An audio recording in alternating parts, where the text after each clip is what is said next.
ever have been a four-headed God. Right. You know that from experience. But that would be an enormous distinction to make, and I think it would clear up a lot of people's confusion that what we have in our emotions, the surplus value of our personalities, the bits that aren't particularly useful for our evolution, or that we can't prove are, but that do belong to us all the same, don't belong to the supernatural and are not to be conscripted or annexed by any priesthood.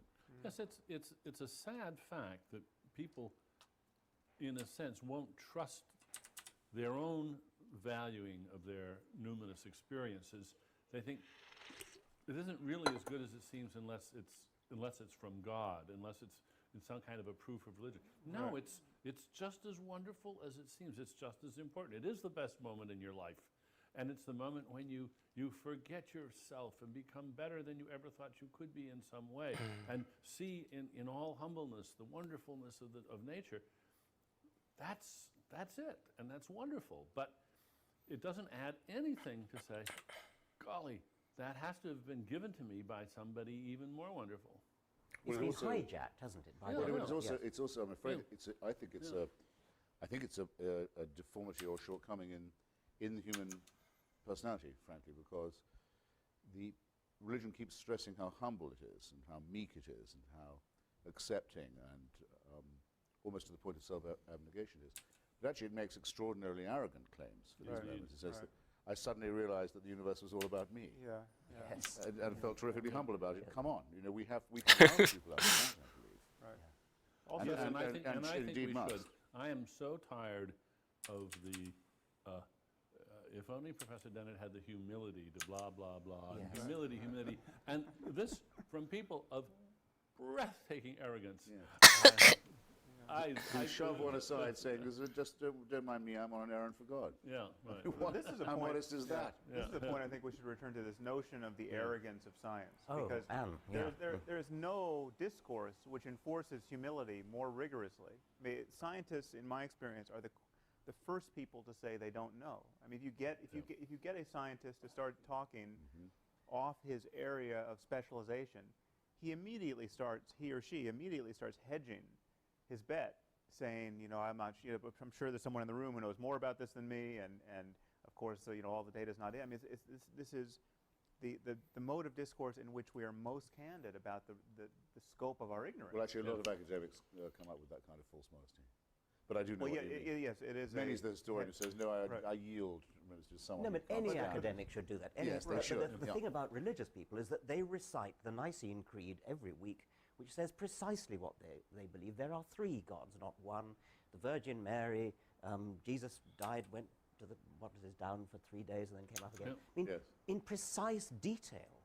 And yet they have the gall to accuse us of being overconfident and, Yeah. and of not knowing what it is to doubt. And I don't think many of them ever let themselves contemplate the question which I think scientists ask themselves all the time: what if I'm wrong?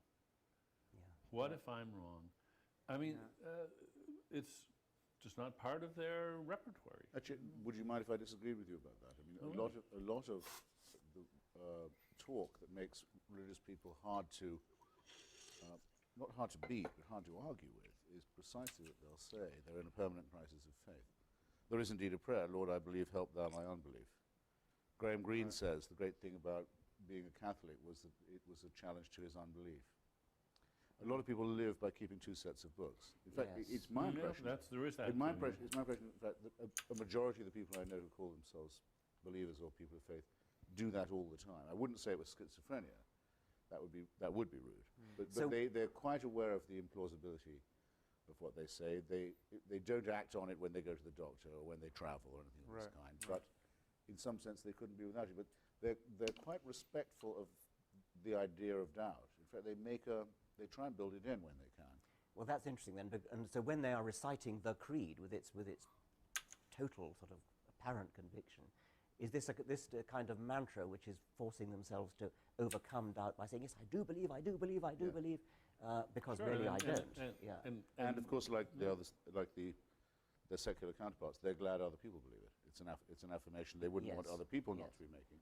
Well, also there's this curious bootstrapping move, which I tried to point out in this recent On Faith piece, this idea that you start with the premise that belief without evidence is especially noble. I mean, this is the doctrine of faith. This is the parable of doubting Thomas. And so you start with that, and then you add this notion, which has come to me through various debates, that the fact that people can believe without evidence is itself a subtle form of evidence. I mean, we're kind of wired. Actually, Francis Collins, you mentioned, brings this up in his book. The fact that we have this intuition of God is itself some subtle form of evidence. And this is kind of kindling phenomenon where once you say it's good to start without evidence, the fact that you can is a subtle form of evidence, and then the demand for any more evidence is itself a kind of corruption of the intellect or a temptation or something to be guarded against. And you get a kind of perpetual motion machine of self-deception where you can get this thing up and running. But they like the idea that it can't be demonstrated, because then there'd be nothing to be faithful about. Right. And That's the point of faith. Yeah. if everyone had seen Yeah, the yeah. resurrection, and we all knew that we'd been saved by it, so, well, then we would be living in an unalterable system of belief, and it would have to be policed. Right. Well, And it actually, would actually be, those of us who don't believe in it are very glad it's not true, because we think it would be horrible. Those who do believe it don't want it to be absolutely proven, so there can't be any doubt about it, because then there's no wrestling with the conscience, there are no dark nights of the soul. it was a review of one of our books. I don't remember which, but it was exactly that point. That just what a crass expectation on the part of atheists that there should be total evidence for this. I mean, there'd be much less magic. You know, if everyone was compelled to believe by too much evidence. Actually, this is Francis Collins. I'm sorry. This is Well, Francis a Collins. friend of mine, Canon Fenton of Oxford, actually, said that if the church validated the Holy Shroud of Turin, he personally would leave the ranks, because if they were doing things like that, he didn't want any part of it. Right. That's too. I didn't expect when I started off my book tour to be as lucky as I was. I mean, Jerry Falwell died in my first week on the road. That was amazing. Yes, that was amazing. I didn't expect Mother Teresa to come out as an atheist. Yes. But reading her letters, which I now have, it's rather interesting. She writes, I can't bring myself to believe any of this. She tells all her confessors, all her superiors. I can't hear a voice. I can't feel a presence, even in the Mass, even in the sacraments. No small thing. And they write back to her saying, that's good. Right. That's great. You're suffering. It gives you a share in the crucifixion. It makes you part of Calvary. You can't beat an argument like that. The less you believe it, the more you're an illustration The more of faith. you prove it's true. Yeah. Yeah. Yes, and the struggle, the dark night of the soul is the proof in itself. Yeah. So we just have to realize that these really are non-overlapping magisteria. We can't hope to argue with a mentality of this kind.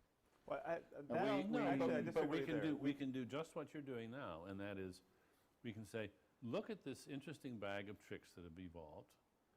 Notice that they're circular, that they're self-sustaining, that they don't have any, that they could be about anything, and then you don't argue with them. You simply point out that these are not valid ways of thinking about anything.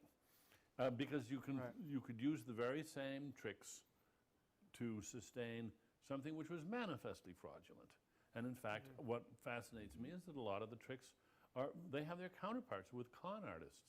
They use the very same forms of non-argument, the very same non sequiturs, and they make, for instance, they make a virtue out of trust.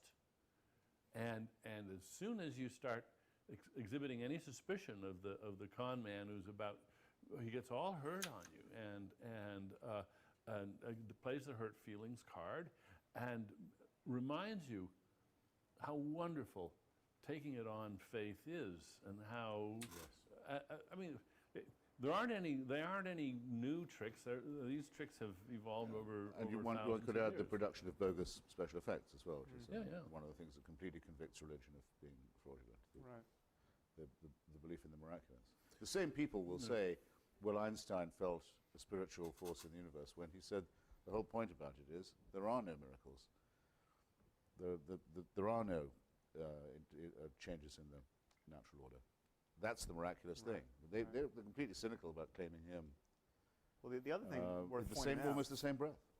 is that these every religious person feels the same criticism of other people's faith that we do as atheists. I mean, they reject the pseudo-miracles and the pseudo-claims to certainty of others. And they see the confidence tricks in other people's faith. And they see it rather readily. Yep. You know, every Yep. Christian knows the Quran can't be the perfect word of the creator of the universe, and anyone who thinks it is hasn't read it closely enough and is just in this hermetically sealed discourse that isn't really being self-critical. And I think we're on very strong, we make a very strong case when we point that out, and point out also that whatever people are experiencing in church or in prayer, no matter how positive, the fact that Buddhists and Hindus and Muslims and Christians are all experiencing it proves that it can't be a matter of the divinity of Jesus or the unique sanctity of the Quran, or because Because there's it's a 17 universal different experience. ways of getting Exactly. there. Yeah. By the way, on that, a tiny point. It's not. I hope not a digression. It's useful bearing that in mind too when you get, as I did this morning on ABC News, the question. Well, wouldn't you say religion did some good in the world? And there were good people. You never don't get that argument. And by the way, there's no reason why one shouldn't. You say, well, yes, I have indeed heard it said that Hamas provides social services in Gaza. And I've even heard it said that Louis Farrakhan's group gets young black men in prison off drugs. I don't know if it's true. I'm willing to accept it might be. Right. It doesn't alter the fact that the one is a militarized terrorist organization with a fanatical anti-Semitic ideology, and the second is a racist crackpot cult. Yeah. And the other I have no doubt that Scientology gets people off drugs too. But my insistence always with these people is if you will claim it for one, you must accept it for them all.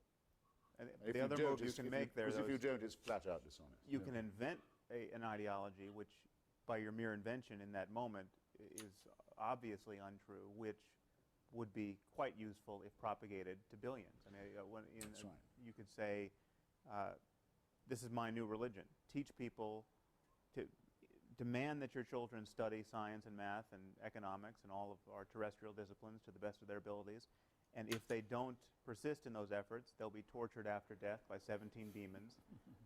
This would be extremely useful, and it would be far more useful than Islam, propagated to billions. And yet, what are the chances that the 17 demons exist? Zero. There's a slipperiness too, isn't there, about one way of speaking to sophisticated intellectuals and theologians and another way of speaking to congregations and above all children. And I think we've all of us been accused of going after the easy targets of the Jerry Falwells of this world and ignoring the sophisticated professors of theology.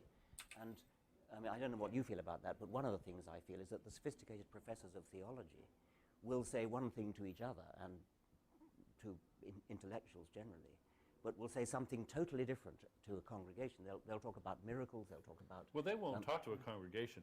Well, And in archbishops fact, will. Yes, but when the Archbishops- sophisticated theologians try to talk to the preachers won't have any of it. Well, that's true. Yeah, of I mean, course, yeah. you got to realize that sophisticated theology is like stamp collecting. It's a very specialized thing, and only a few people do it. And of they take negligible in- influence They in the take world. in their own laundry, and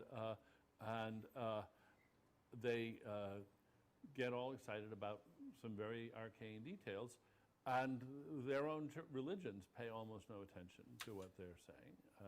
A little bit of it does, of course, filter in, but it always gets beefed up again for general consumption because what they say in their writings, at least from my experience, is eye-glazing, mind-twisting, very subtle things which have no particular bearing on life. Oh, no, I must insist. I must say a good word here for Professor Alistair McGrath, who in his attack on Richard said it's not true, as we've always been told, and most Christians believe, that Tertullian said, credo quae absurdum, I believe it because it's ridiculous. No, it turns out, I've checked this now, though I don't know this from McGrath, that in fact Tertullian said the impossibility of it is the thing that makes it the most believable. That's a well-worthwhile distinction, I think. And very useful for training one's mind. Very useful for training one's mind in the fine courses. It's the likelihood, in other words, that it could have been made up is diminished by the incredibility of it. who would try and invent something that was Because that it's so off the unbelievable. wall. Well, you Now, make that, some that very actually, good points that on actually those is lines. that actually Yeah. is, That's a good I point. think, a debate perfectly well worth having. What I say to these people is this: you're sending your email or your letter to the wrong.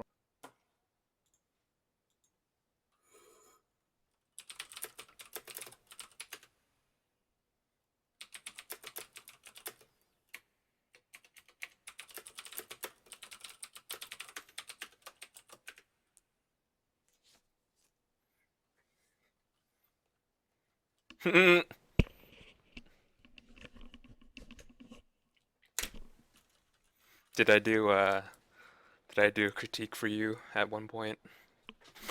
I don't. I've forgotten everybody.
Oh, you were the 200th person, and then I never did it.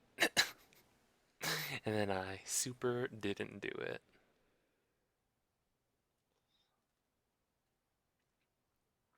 Here, I'll do you a little Callista drawing.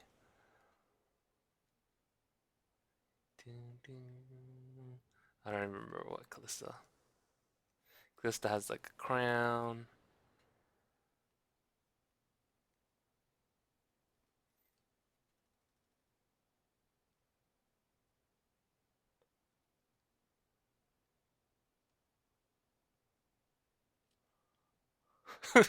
There you go. That's Callista. That's pretty much Callista.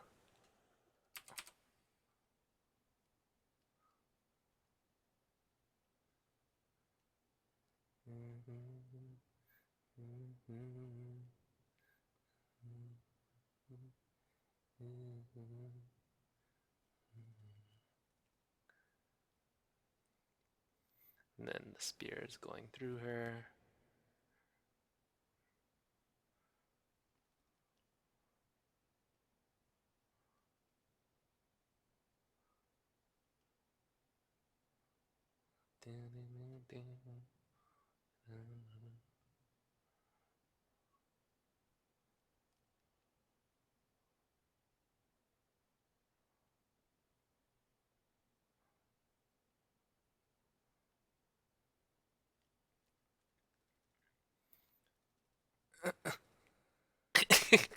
It's pretty good. It's pretty good. And doesn't she have like a ponytail or something? She has hair. But it's pretty good.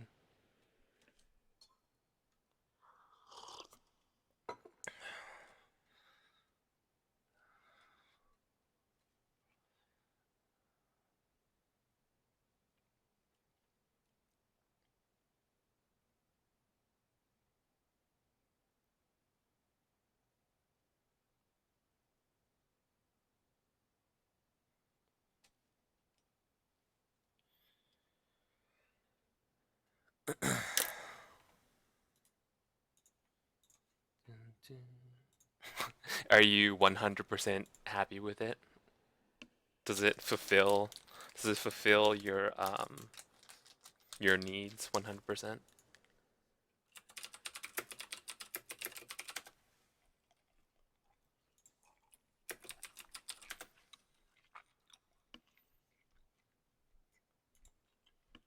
Okay, good. Uh, do you like how angry she looks? She looks pretty angry.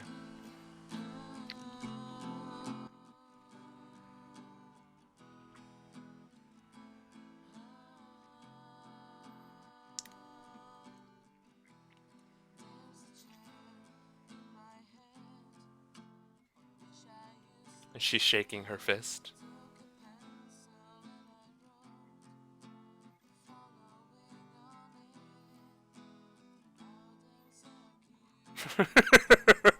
She's shaking her fist. Do you like it? Do you see how she's shaking her fist? She's like, "Urgh."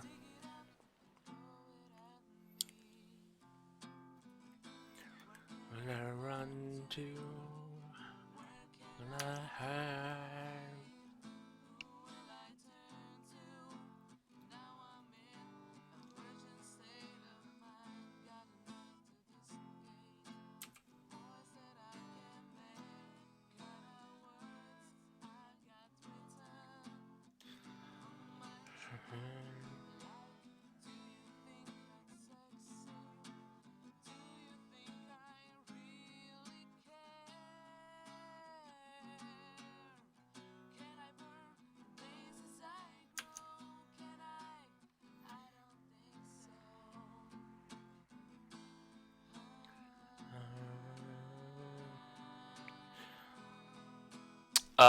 I think you said that you don't draw, but you like watching other people draw, or you like art, but you don't do art yourself. Is that correct?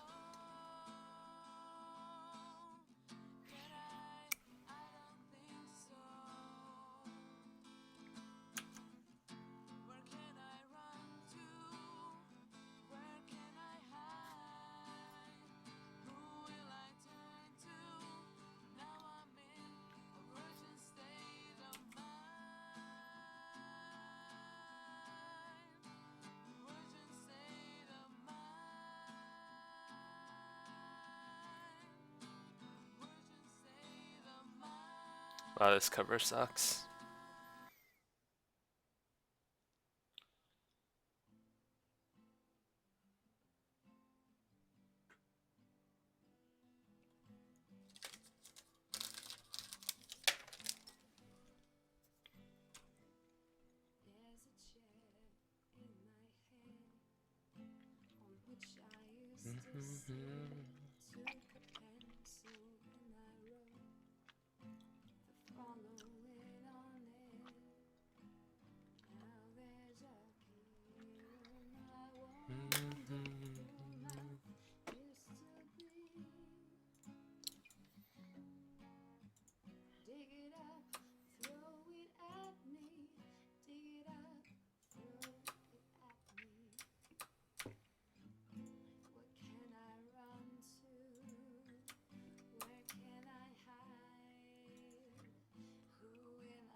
Do you think I really care?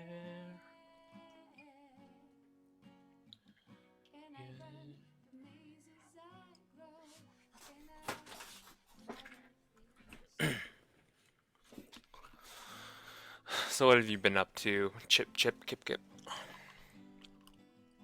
You done anything cool?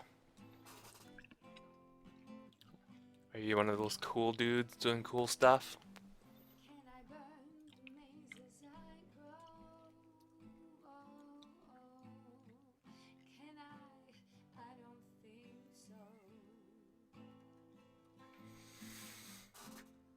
Man, all the changes, the patch changes are nuts. There's so many changes.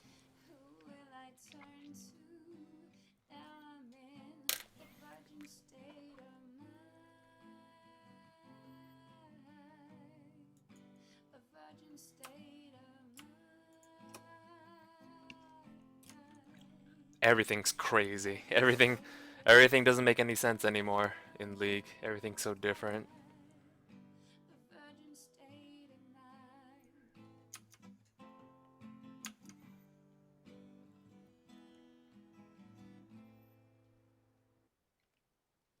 Hey Void Spook, what's up? Whoa, everyone comes back even though I've been missing for like... Do you guys know how long it's been since I streamed? It's been 17 days. 17 days ago I streamed. It's been 17 days.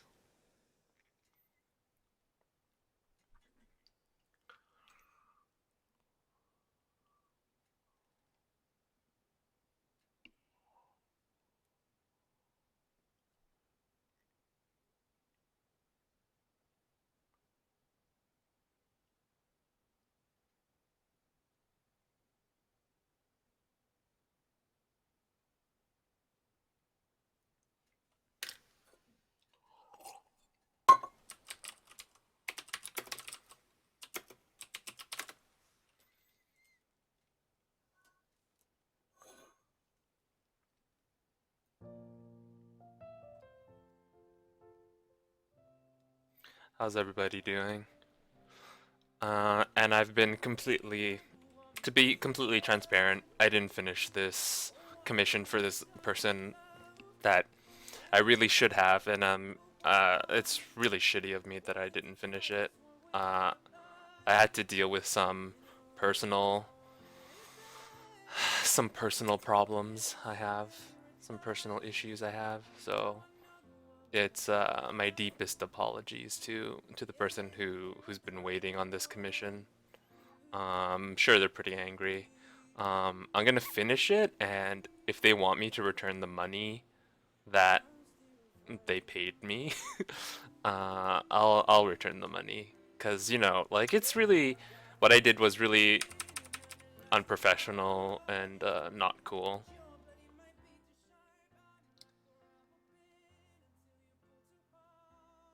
You know, so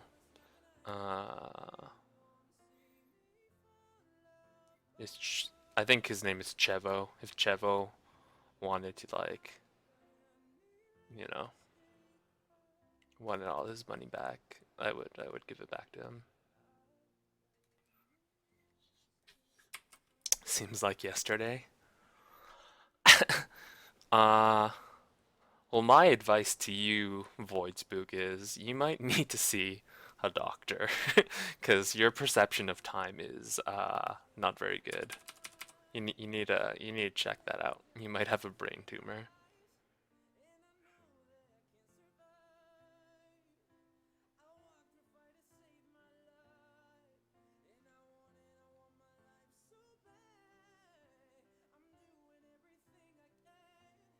You might have one of those brain tumors.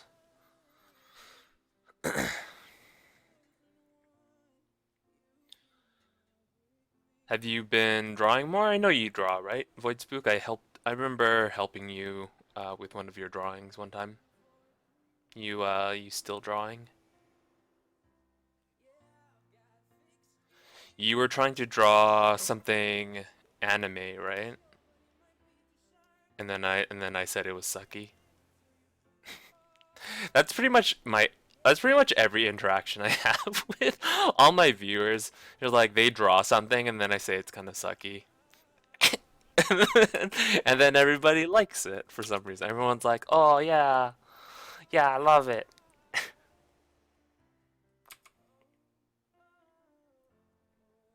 People just come in, they're like, "Hey, Slumbering Giant, can you look at this?" I'm like, "Sure, it's kind of sucky." And then they're all like, "Thanks, man." I'm like, "Nice." Whoa, posting so many links. Are they all porn?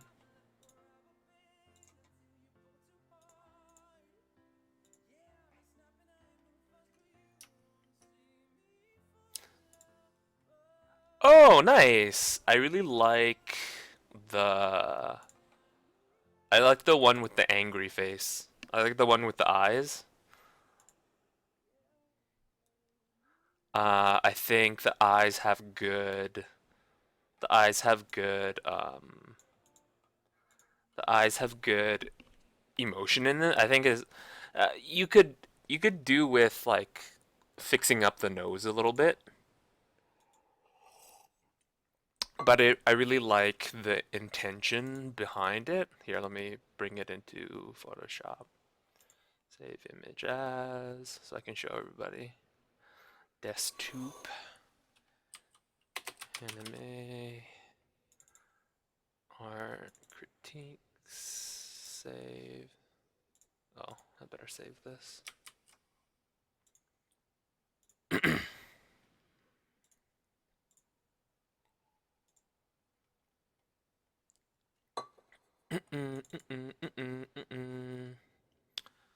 But, but.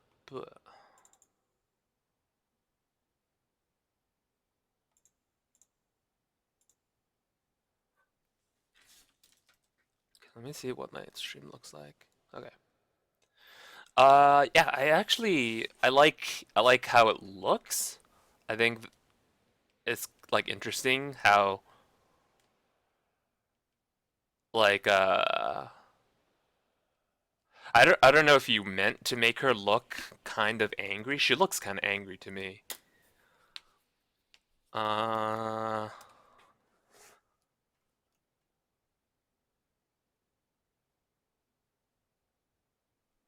why would you give up on drawing? Is it because of me? Am I making fun of you too much?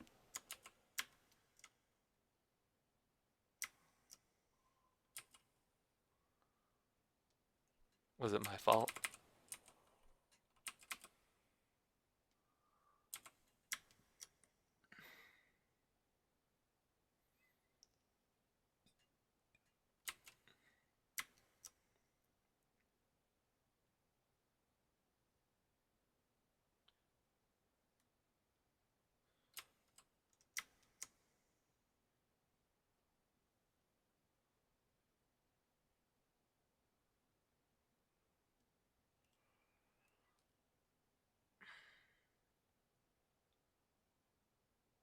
So just like a few things here, right? So this line kind of on top, it should cover up more of the iris a little bit.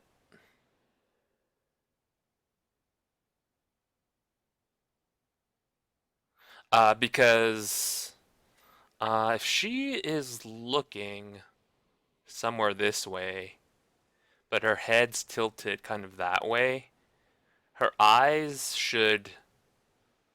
Do you know what I mean? Like the eyes are more up, are more up in relation to the tilt of her face. So because of this, the top parts of her irises should be more covered, I guess you would say.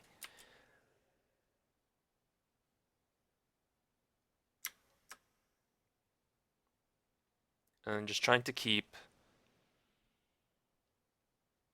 it a little consistent with how big her eyes are.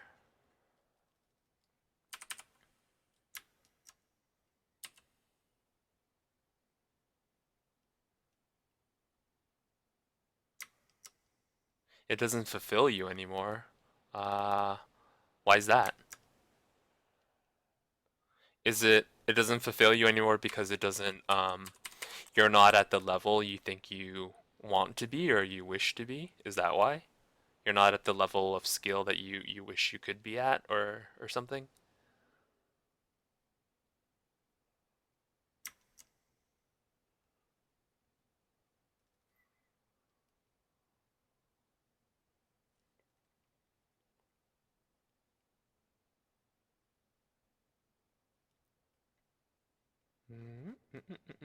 I think I made it worse.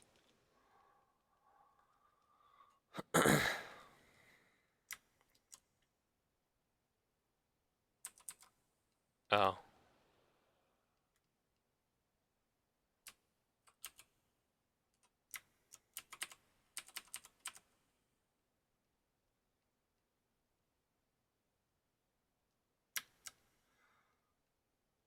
Mm, that's not good. Are you not on medication?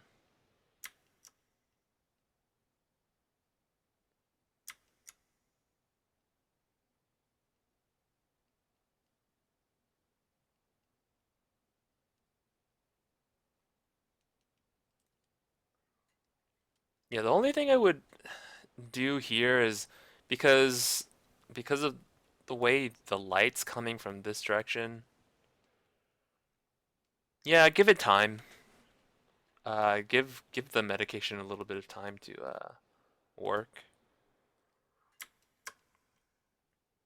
I wouldn't draw the nose like this. I think you've drawn the nose a little bit weird.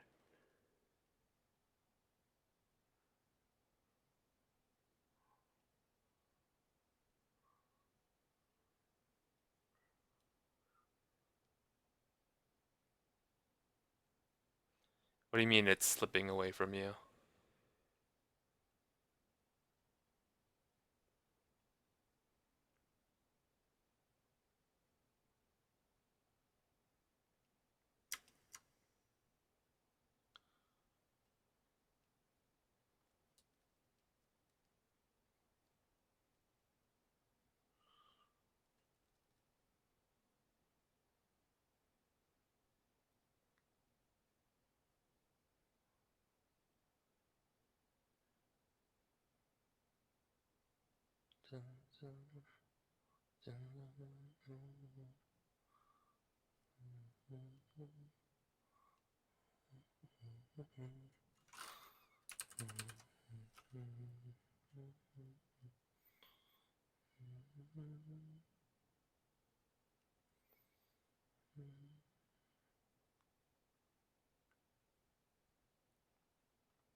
Do you see how I'm changing?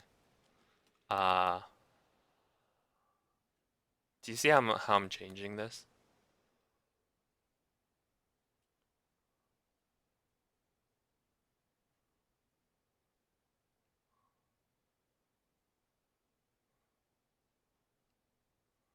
I'm trying to make all these angles make a little bit more sense. And then when you have this kind of bottom lip is like a little bit too low because I know it's anime, but there's like kind of general proportions that this should be kind of like the same distance as this. And anime tends to exaggerate the proportions up here near the eyes. Um, but there are still some proportions like this, like between the chin and the nose. If you split this up into threes,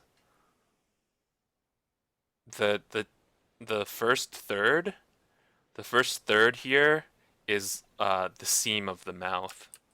So a lot of times people will do this. A lot of times people will they'll kind of understand the face proportions a little bit, but they'll still do it like ugly. They'll still do it wrong. So they'll draw like an ovally face shape, right?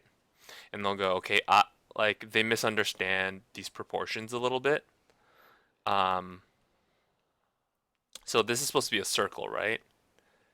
A circle here, and you're supposed to draw a line through the middle, and then you kind of like there's no real there's no real like um, science to like how much face, like how long a face should be, but you just do whatever, right?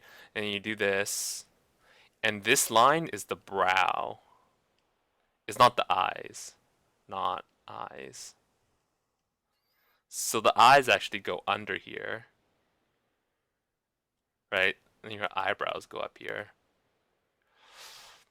And then, well, I guess there is a little bit of like symmetry or like a general proportion that like that this is equal, sort of, right?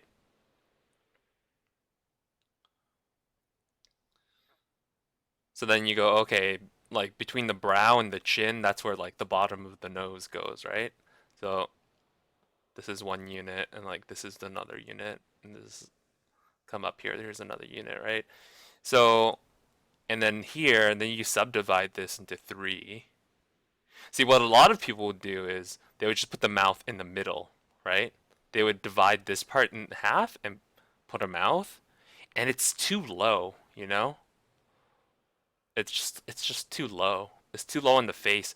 People have more chin. You like not every person. Some people have very weak chins or very like not a lot of chin. But in general, their mouths are a little bit higher up here. So like if you divide into thirds, there's your top lip and there's your bottom lip, and that makes much more sense, right? Like here you have all this room for chin bone, and then you have your nose up here. And you build everything off it.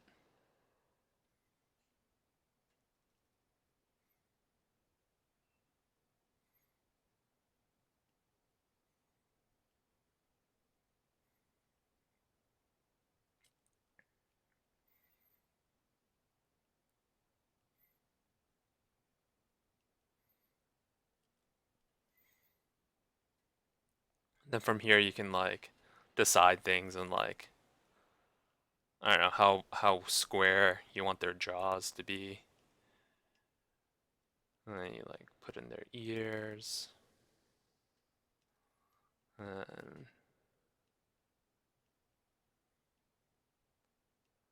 then they can have a weird haircut.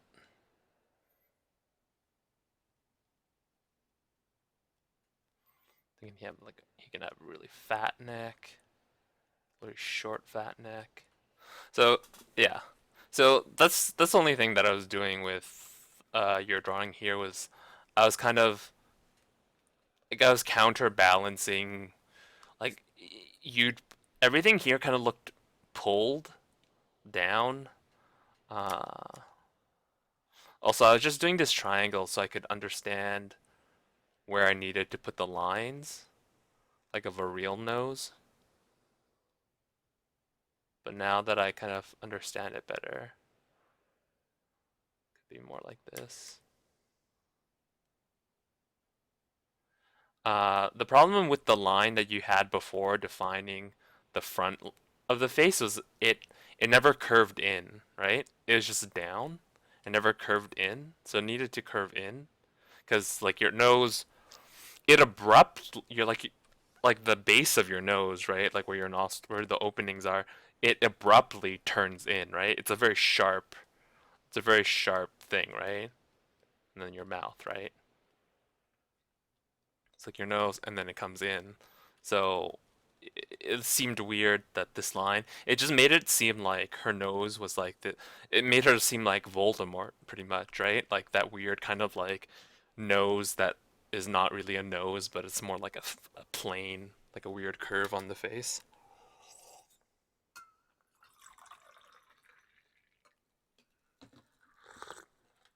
If you understand what I mean.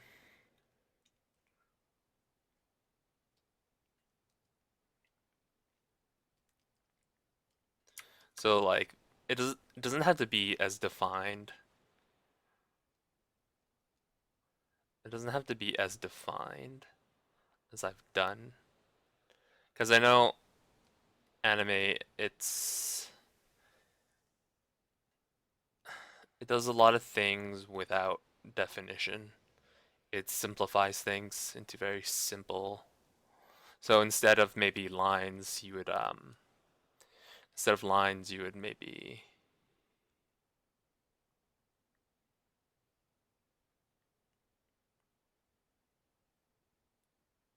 you would just put a tone here for the upper lip.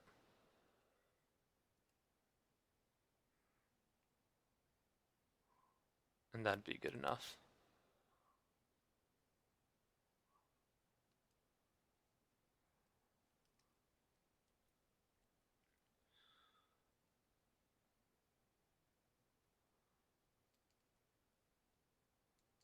I don't know if that seems better to you. To me this feels better. To me, I like how this feels a little bit better.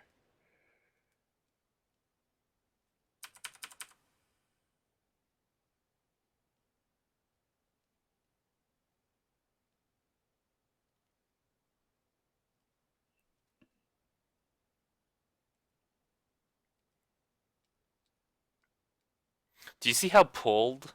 Like when I turn it back to what you did, it feels so pulled, like her face got melted or something. But now it's just like, yeah. So that's kind of the thing I would want you to think about when you're doing anime. Like, yes, I understand anime has exaggerated proportions and stuff, but it's still based in reality, right? So you could say that, oh, okay, the proportions between this and this, it got elongated and even more elongated, right? Like this, like it just keeps getting longer, right? Right, it keeps getting longer. While that's true, while it's true that all these proportions are getting like messed with, they can still be internally correct, right? So, like within this area, this can still be correct. You can still use normal human proportions for this area in the bottom here, right? Because that's kind of the way our brains work is it's not necessarily like we judge everything all together at the same time. Um, a lot of times, like, and you can just feel it in the way you evaluate a picture, right? Your eyes will look at this area and consider it, and then your eyes will consider this area and consider it, and uh, very rarely do your eyes like evaluate kind of like the whole thing at the same time, and that's why these kind of like weird anime proportions don't look don't seem to you as super crazy as they should be, right? Like when you have like a silly anime face where its eyes are half the face, right? It's because our brains don't necessarily evaluate these two parts at the same time together. They like look up here and they're like, "Oh, okay, these eyes make sense to me." And then they look at the bottom of the face and then okay, and then your brain just like stitches it together and goes, "Oh, okay, it's all fine. Like it's all good."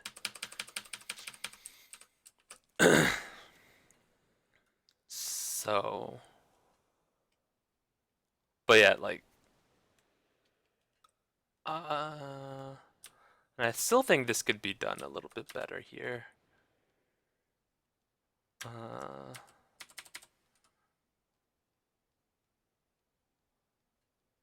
I'm trying to like you've drawn oval irises, and that's fine. That's fine with like a cartoon. But I'm just trying to keep it consistent the way it's drawn between these two eyes. Because here it's very deep. It goes very deep on that side. So I feel like it needs to be kept deep on this side too. But still considering perspective. And I'm trying to match up the angle of the irises because they're ovals. They have an angle now, so I'm trying to keep them even.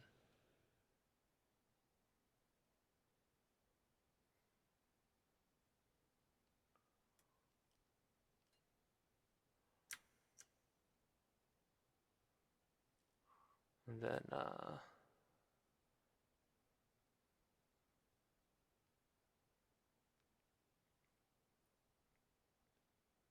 that side shows eyelashes, so this side should show some eyelashes, and these eyebrows don't necessarily agree with what's going on. So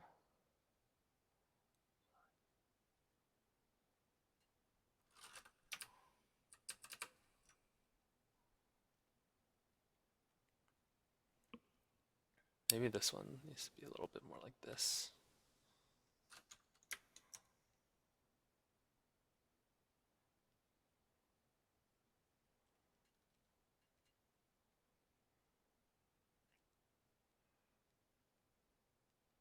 And there's generally a little bit of furrowing of the brow. But I don't know how to show that. in a less weird looking way.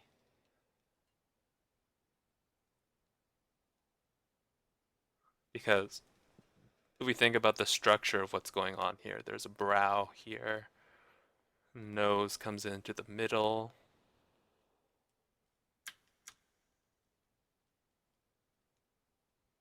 And I mean, I guess the eyebrows could be moved closer to center.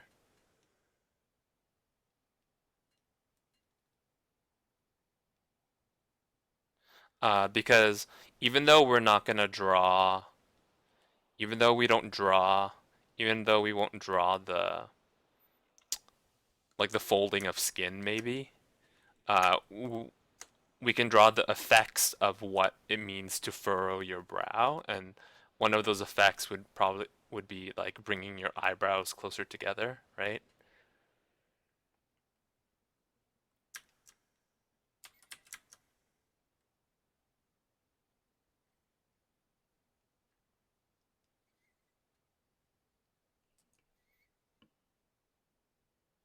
Or maybe not. I don't know. I've seemed to make her less angry. I made her less angry somehow.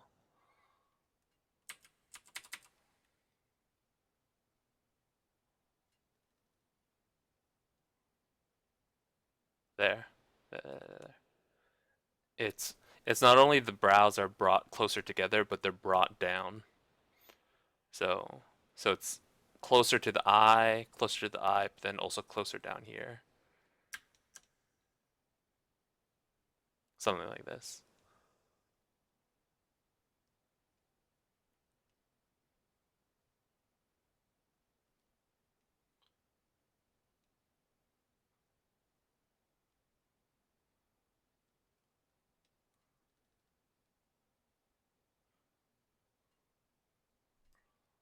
Yeah, she's so angry now.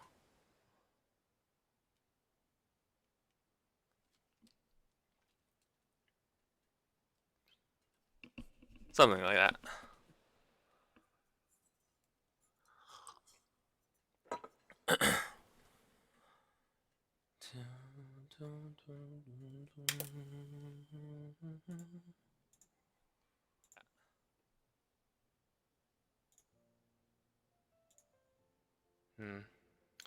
I need to check my PayPal.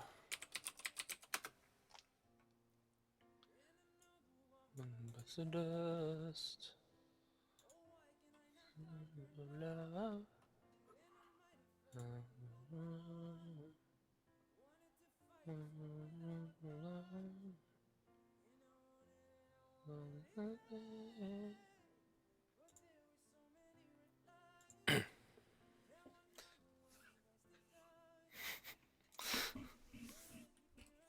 What did I do to piss her off so much? I don't know. Told her her eyebrows were ugly.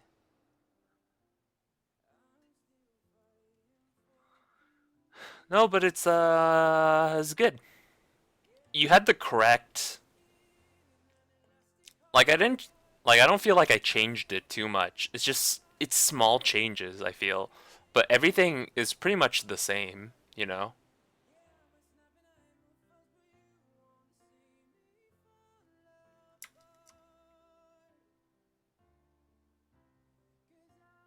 Like I don't feel like I changed it that much really, but it's small details that bring it together, right? Like if you see how the area around the mouth changes, it's all these indications of shape and form that really sculpt your idea of what you're seeing, right?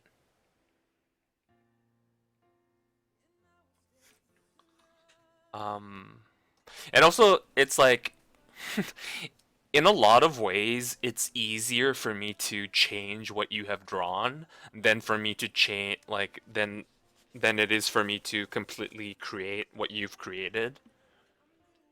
Like it's a lot easier to edit something that's already there than it is to create something uh, out of nothing. So I don't know. So it sort of seems like, oh yeah, this guy knows what he's doing, and like, oh, he's good or something.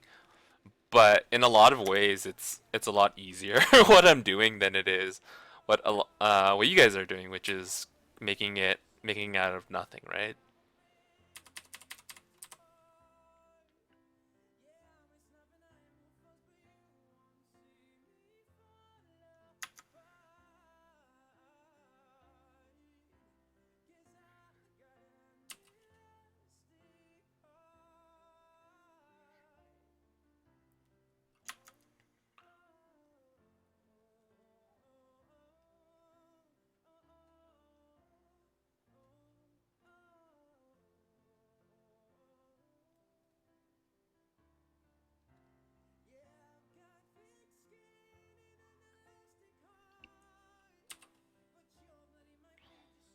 I think I'm gonna buy a new tablet pretty soon.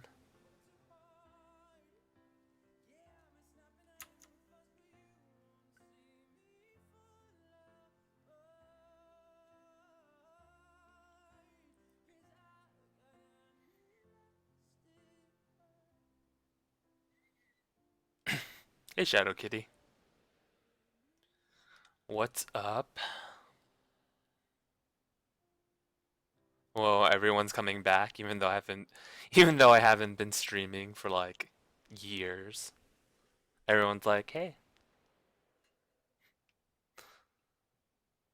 Everyone's like, oh, what's up?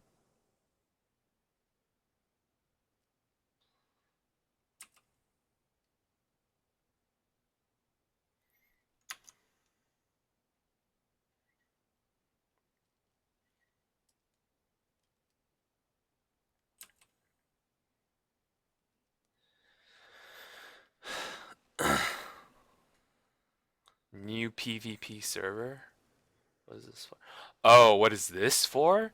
Oh, this is someone's banner for Ark Survival. And I've been horribly unfair to them, and I've not finished it, and I really need to finish it.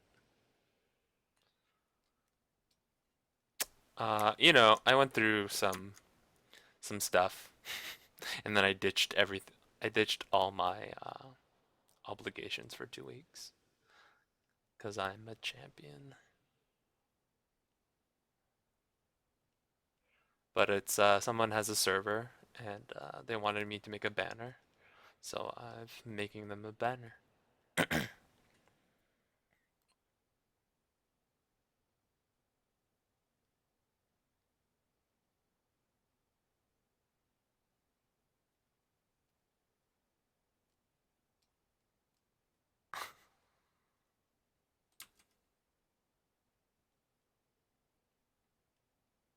Hey, you know, we've all done it. Just curl up into a ball for 2 weeks and do nothing, and then cry.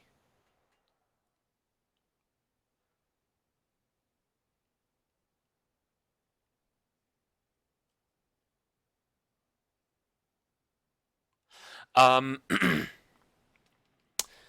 so that's the way I did it originally, and then I thought that looks that looked really shitty and boring.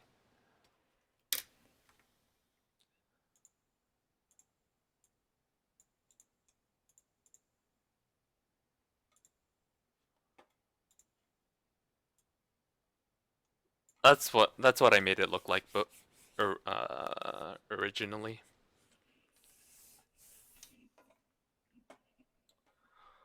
No, I know this one's not good.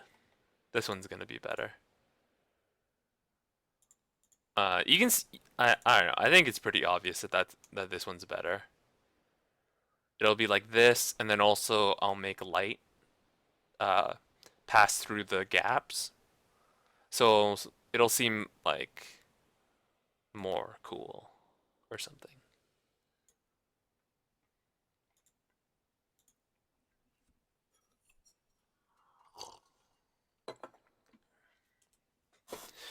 You think it looked fine? It did not look fine. What a fool. What a fool you are, Void Spook. Why don't you go back to the Shadow Isles?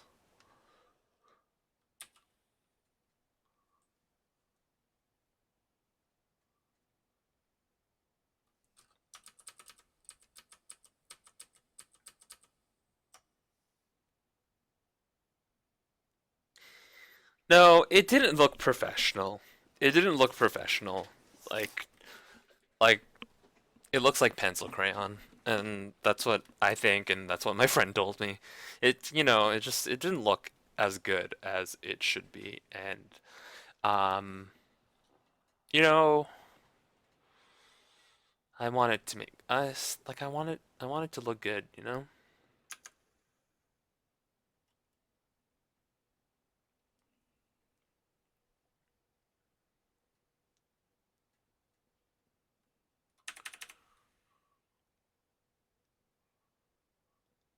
Okay. If anybody in chat, if you guys have like a favorite song or cover that you think has been done better by somebody else, can you post it in chat? Like, I don't know, say it's a Britney song, but someone did like a really cool, interesting cover of it. Uh, I would very much want to hear it.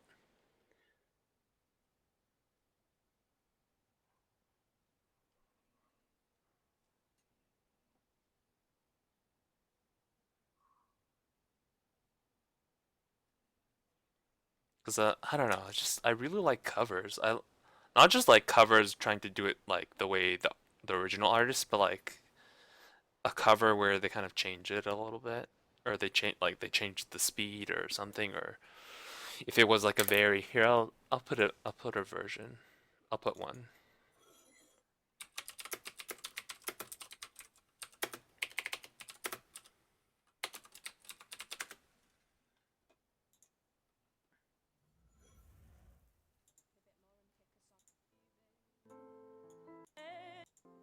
Ella, good luck. Here's someone singing "Share, Do You Believe," but they sing it in a slowed down, much more emotional version.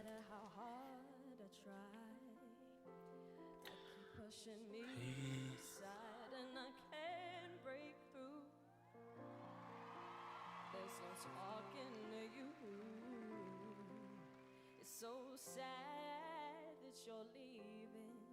It takes time to believe it. And after all is said and done, you're gonna be the lonely one. Oh, do you believe in life after love? I can feel something inside me say, but I really don't think I'm strong enough now. Do you believe in life after love? I can feel something inside me say, but I really don't think I'm strong enough now. Will I know that I'll get through this? Will I know that I am strong?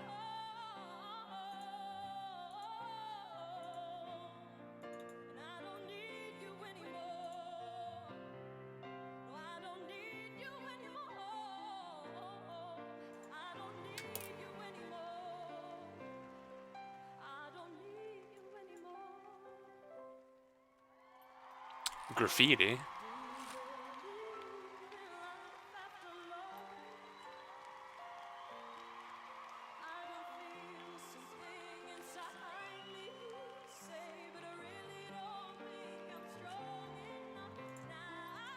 Oh, I guess so. The lettering.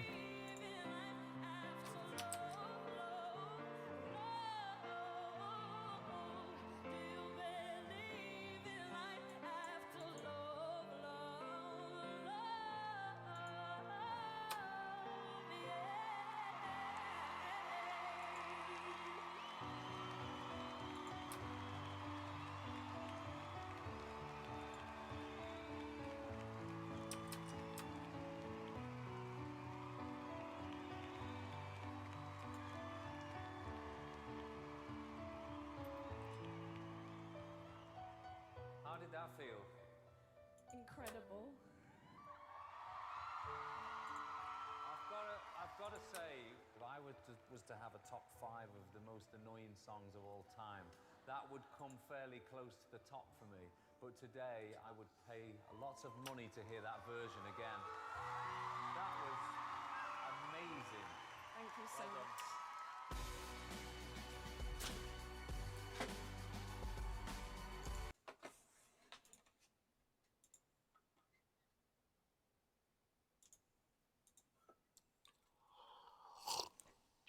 Why were you so interested in graffiti? Did you just see graffiti around where you live and you're like, "Oh, that's cool," or what's the story?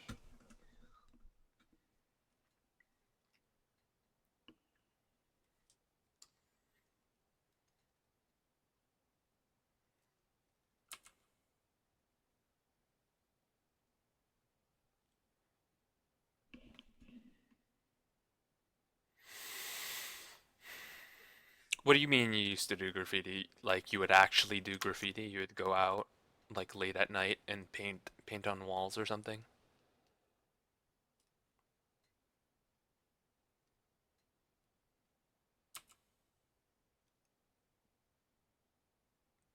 Were you a rebel?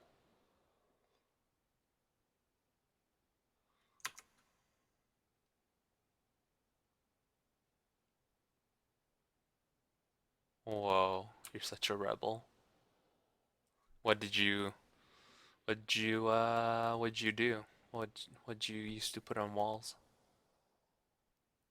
Like dicks? Did you like put dicks on walls?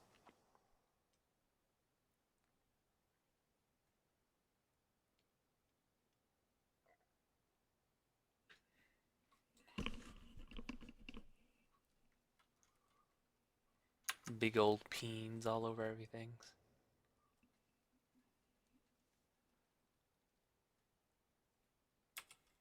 Because I can get into that. I understand.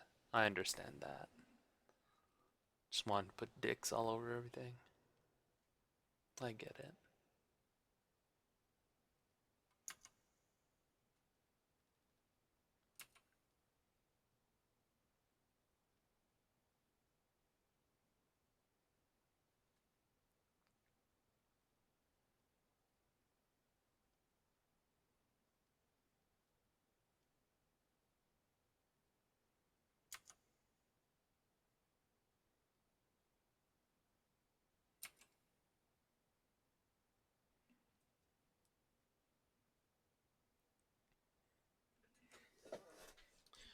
Hmm, this isn't curving quite correctly.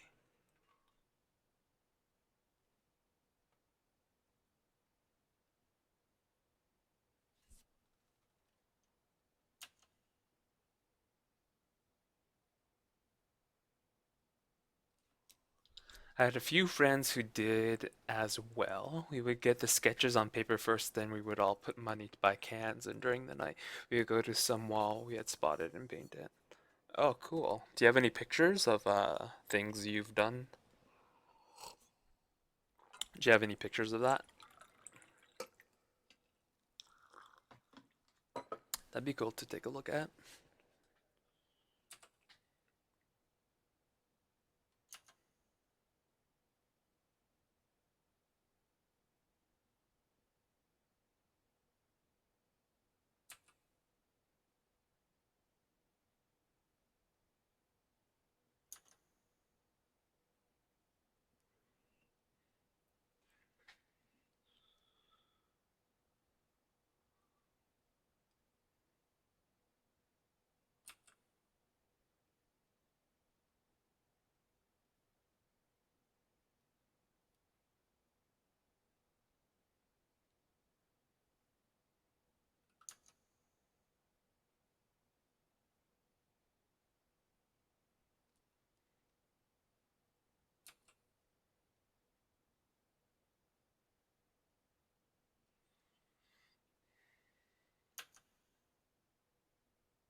long address.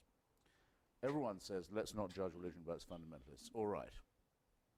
Take the Church of England.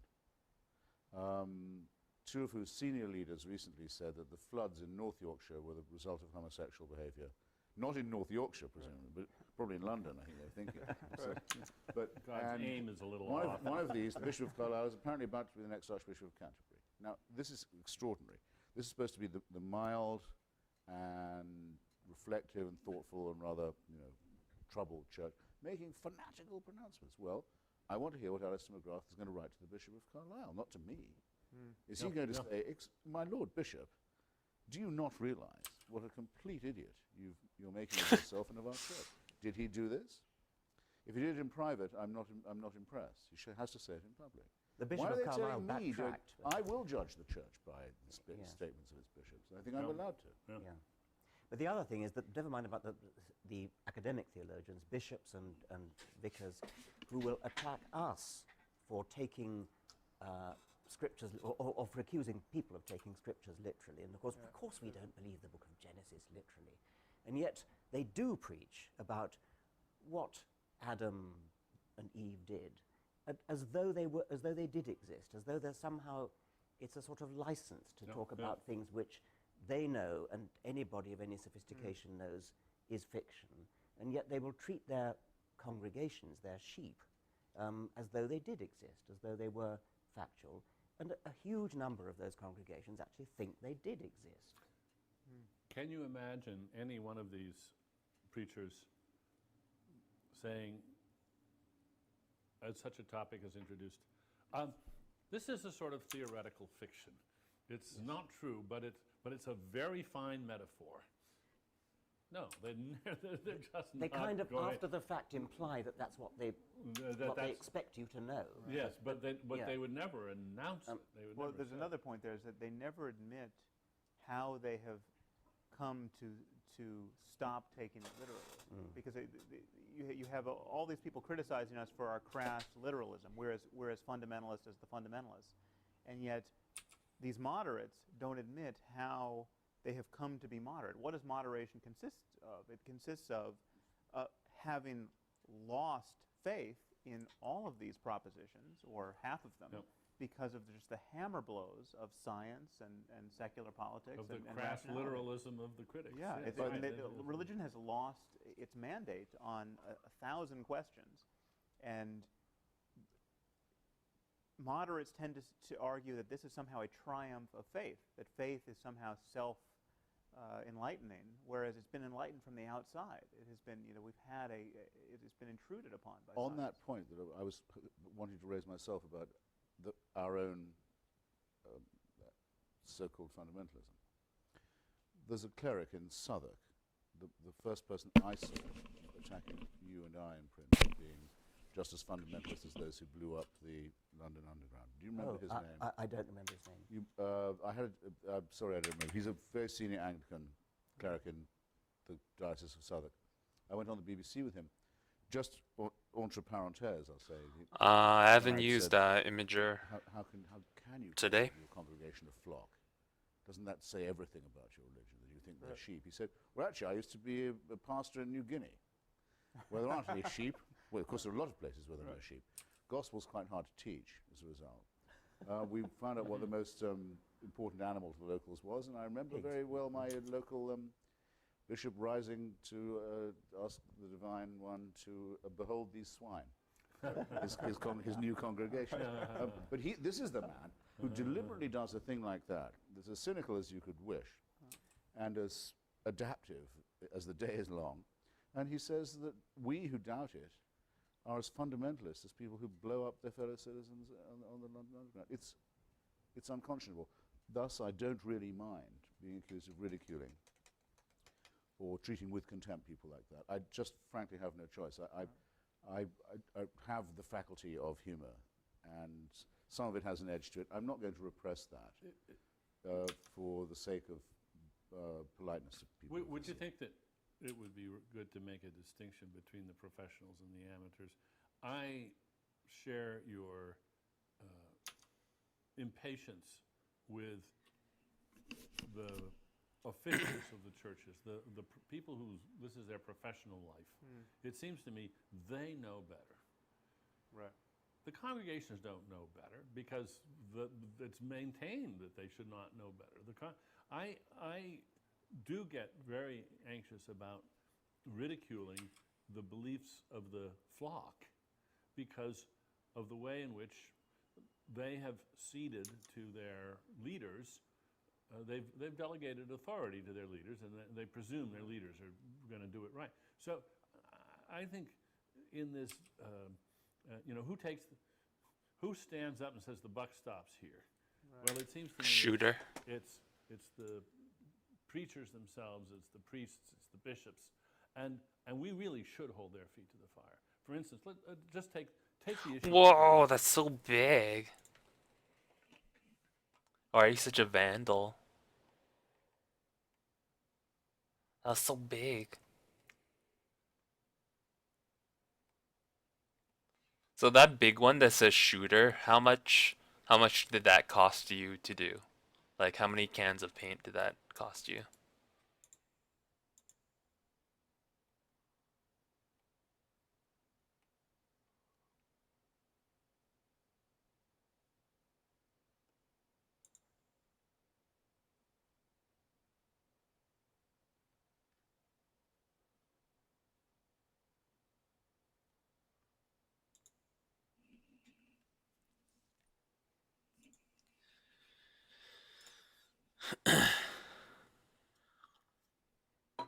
So what all you guys did was just meet up and talk about art. Was that what you guys did?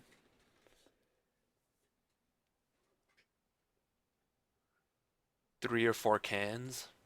So how much? I don't know. Cans of spray paint. How much would that cost you?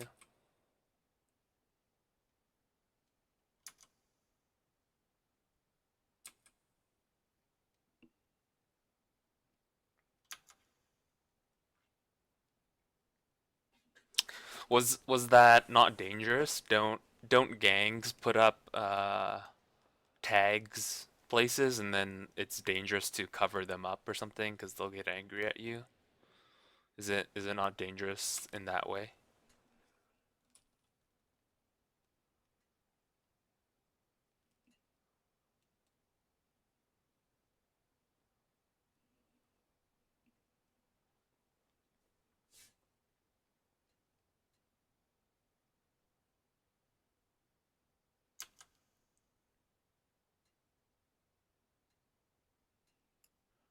Were there no gangs or anything that you had to be like scared of?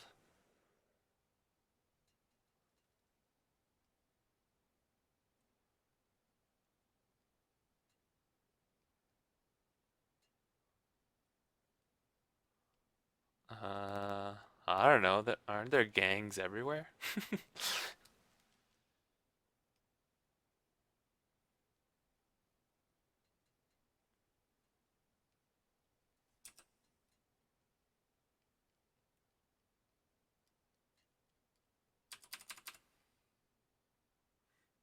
So there's no violence, there's no organized crime in Greece.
But there is but not gangs who draw on walls. I'm not saying you guys were in a gang, but I'm saying gangs are known to tag walls to tell other people this is their territory or something, right? And uh, I guess gangs are more common in like more highly populated places. So I don't know where you lived. So maybe you didn't have a population high enough that could support a gang, you know. Like gangs are not a gangs are not a like country thing, right? Gangs are like in big populated cities.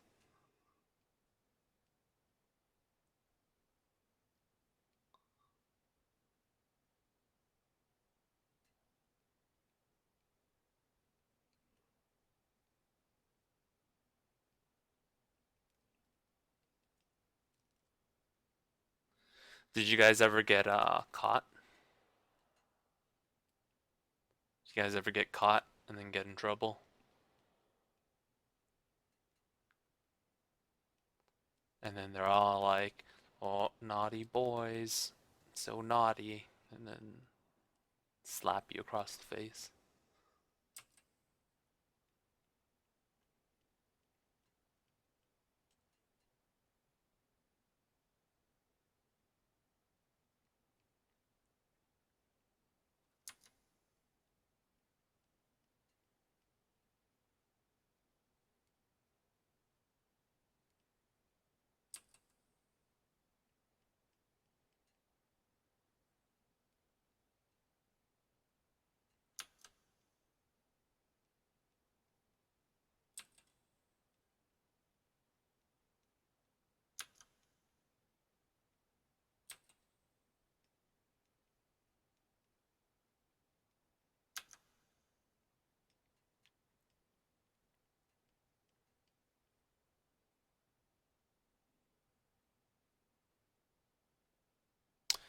The cops were pretty chill. We would not do that on someone's house. We would do it on public places. Mm. There's a place where I live where it's under a bridge and it's very close to the art school. And every month or something, every month or every 2 months or something like that, someone will come by and repaint it. Uh, but it's meant for artistic graffiti. So there's a public space for people to do graffiti, and people know that it's going to be done there, and it people encourage it. They go, oh, okay, this is near the art school. We want this to be like a cool kind of like public art thing. So so near the art school, there's a wall that is allowed to have a lot of graffiti on it, which is pretty cool.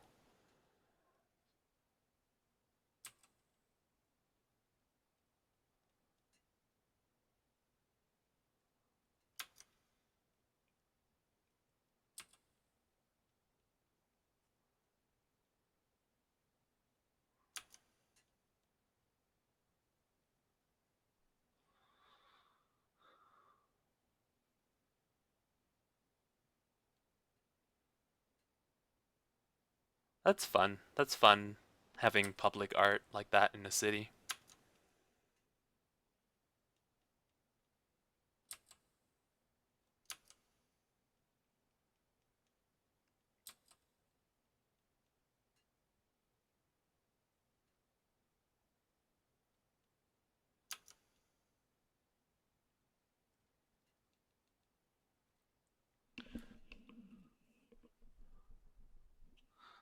Yeah, that's really cool. I think that adds to a city. It makes a city seem cool when you can do stuff like that.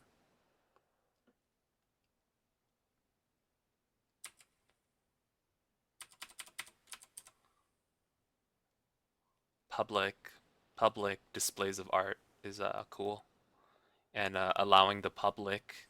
Not only is it public art, but it's open to the public. So it's not just like a statue or something that the city says is okay or something, but it's a public space where the public is allowed to make art, and it's okay, and everyone gets to see it, and I think that's really cool.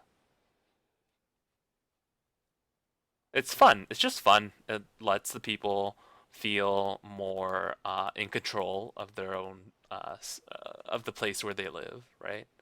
It makes people feel more a part. It makes people take a more ownership of where they live. So I don't know. They feel like, oh, I contributed to what this community looks like. So I'm gonna take more ownership of it. Maybe I won't like litter. Maybe I won't. Maybe I'll condemn other people for littering, and I'll feel more. I feel I'll act more like this place belongs to me, or like I want to take care of this place that I live. I think it's cool. Because a lot of times people are very detached. A lot of times people are very detached from where they live, especially cities, urban areas. No one takes ownership of the park, or like, just like the streets. Everyone's just like whatever. It's the city's problem.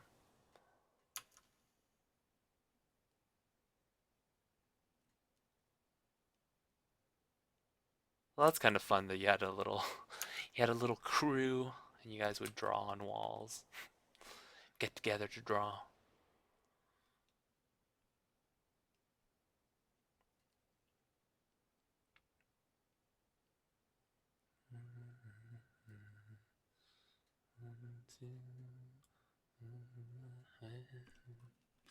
Our last day of school, the principal gave us money to paint the school, and we drew characters and stuff on the wall. Oh, that's cool.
Oh, cool.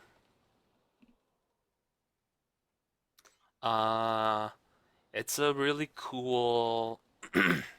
What I like about it is I like the composition that you did.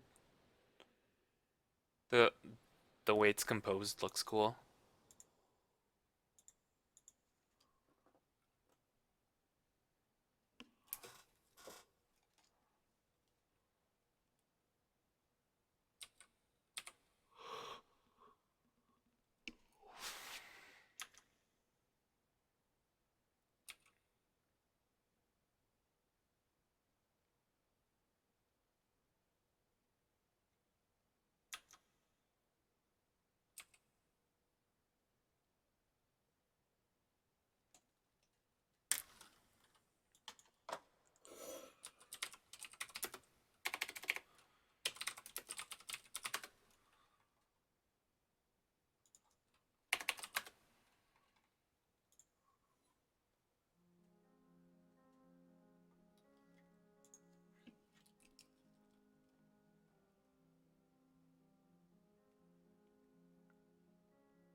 Hire me, make art for your game. Oh yeah, you're the one that wanted to do your own game and then do the art at the same time or something? Isn't that what you said? Isn't that you?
Well, that'd be really cool. I hope that happens for you. Video games are a tricky business. But I hope you get to a point where that happens for you.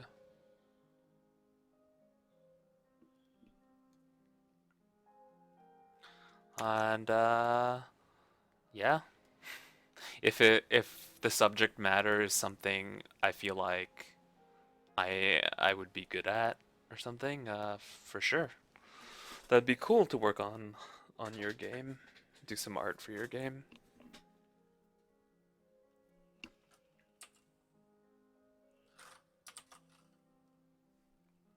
That'd be really cool.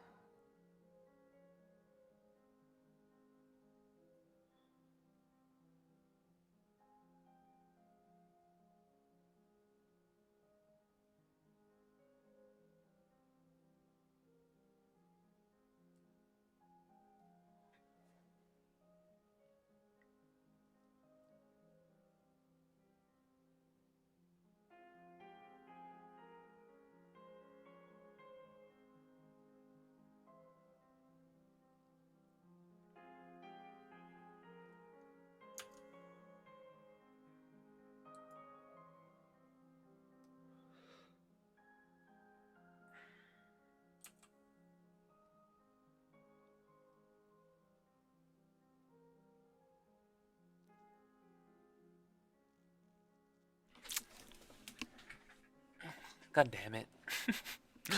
It's so hard to balance these letters. Jesus.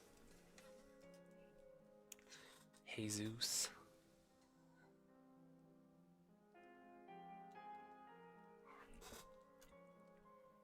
Yeah, it's definitely easier doing like it's definitely easier just using lettering.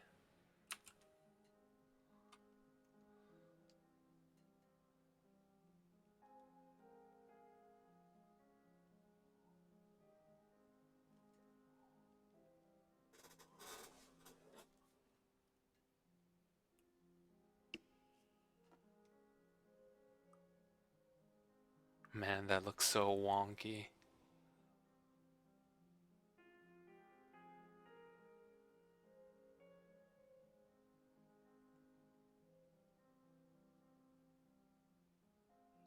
Okay, what do I do? Is it something here?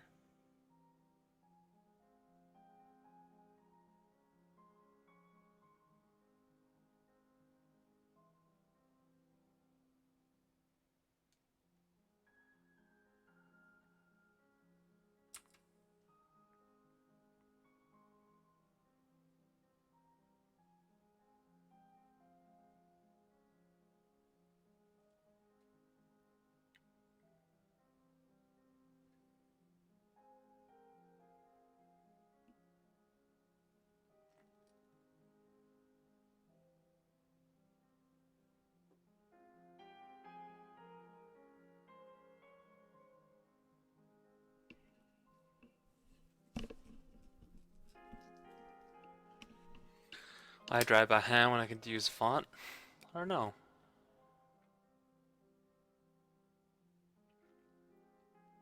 I wanted to make it look cool or interesting. Maybe there is a different way I can do this.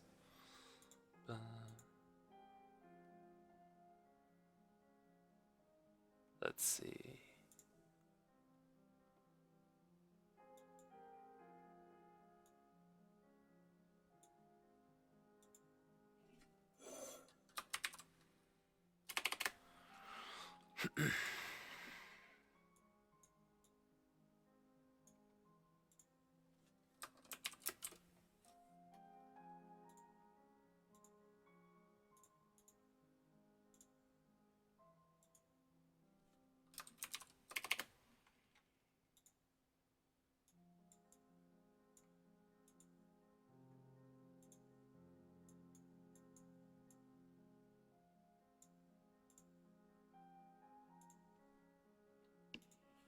Why does it keep changing color?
And then how do I curve it? How would I curve it?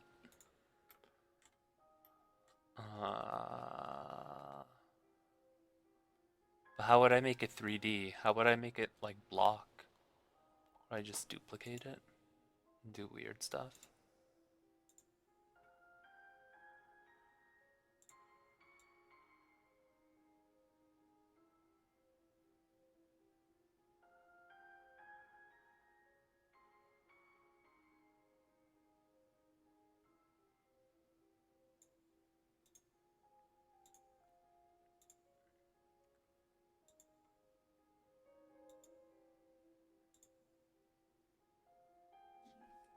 Oh, I can't do that.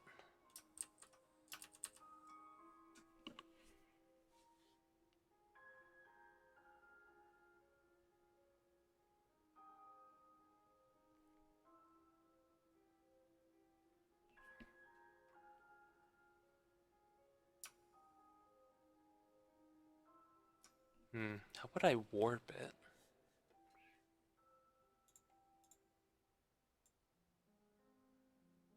I can't curve it in this, right?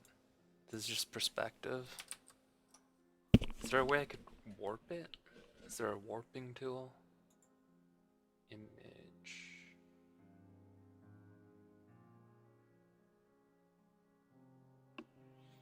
There must be a way.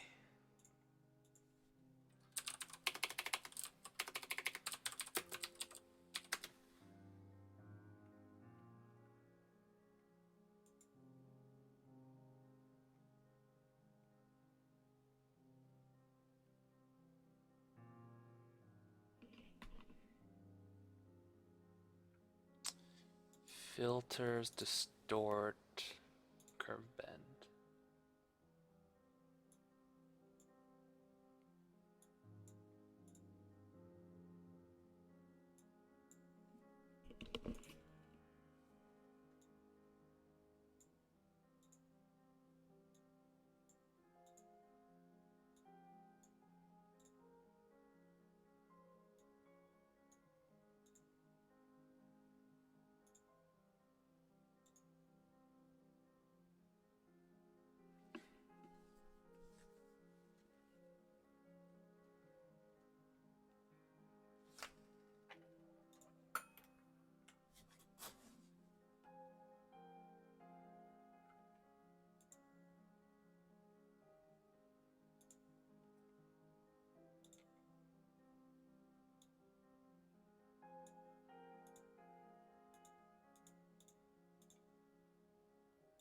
Filters, distort, eye warp.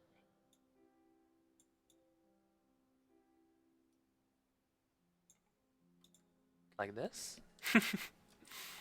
Or like this? Okay.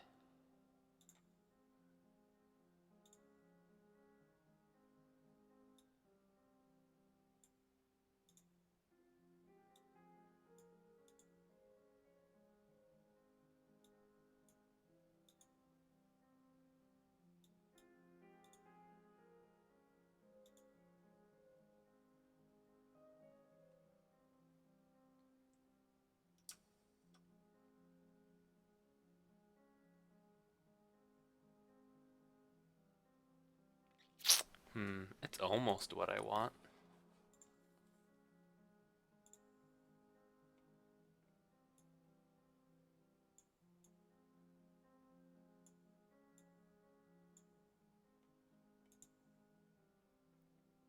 Okay, let's do this again.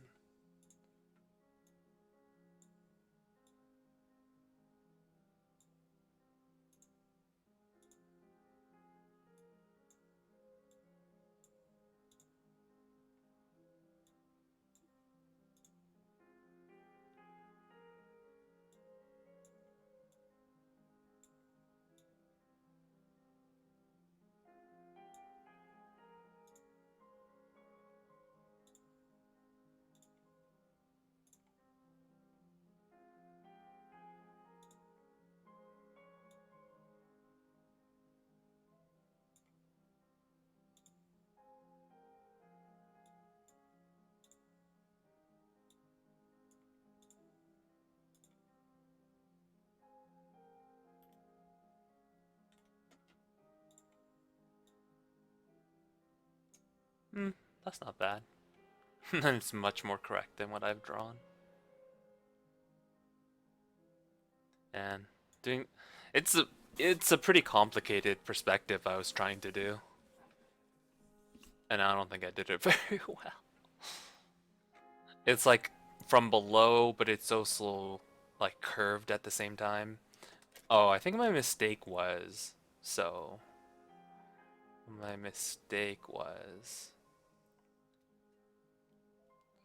I didn't curve it, you know?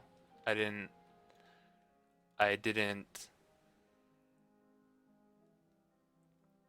I didn't do this. Like this needed to be a different width in the center than it is at the ends. Like instead I made it all the way the same, but it should be smaller at the ends. It should be smaller at the ends than it is in the middle, right?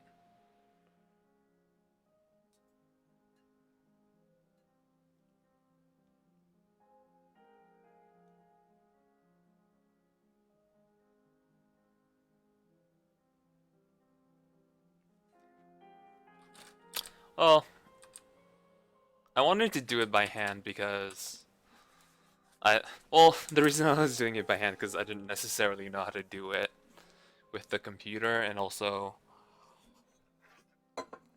I wanted to like I wanted to learn how to do it, right? But how do I?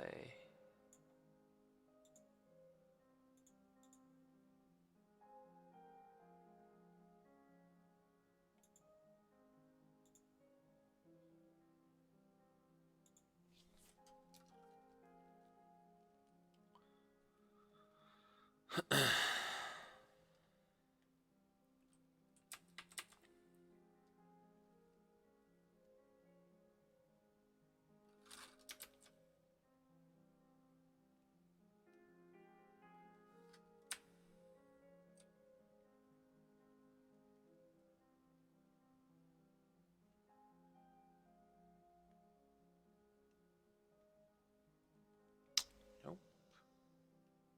Value. There we go.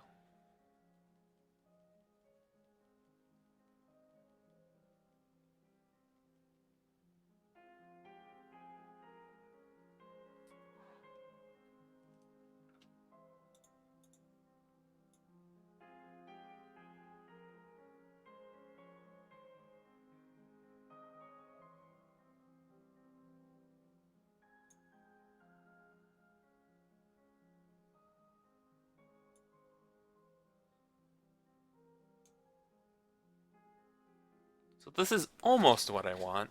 I would have to fiddle with it a little bit, but I think it's a lot faster. So on this side, I would have to, basically I would just have to cut this apart.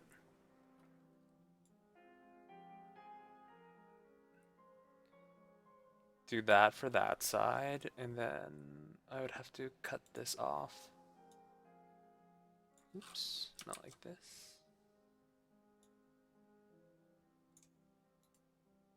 Select float.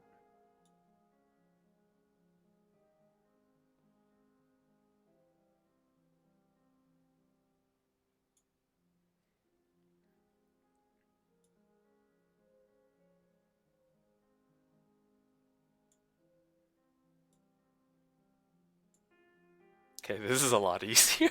This is way easier doing this. Like this.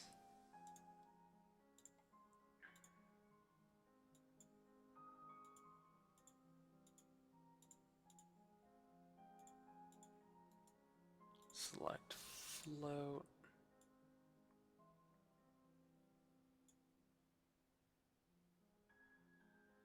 And then I would just have to join, I would join it to make them block letters, right? Also, I think I'd make this altogether like fatter.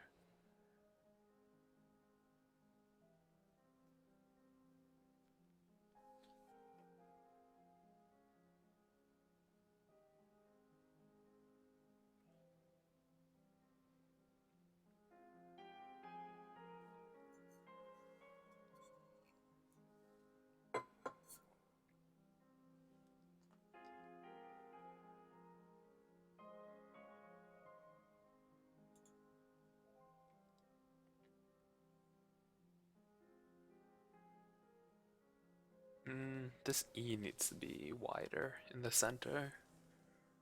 So if I made a copy of this, made a copy of this, go over here. Merge down, hide these.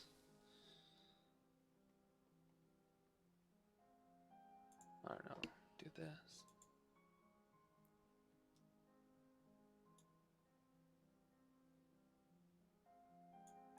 How would I just make it wider in the middle? Well, I think first of all I'd have to separate all of this.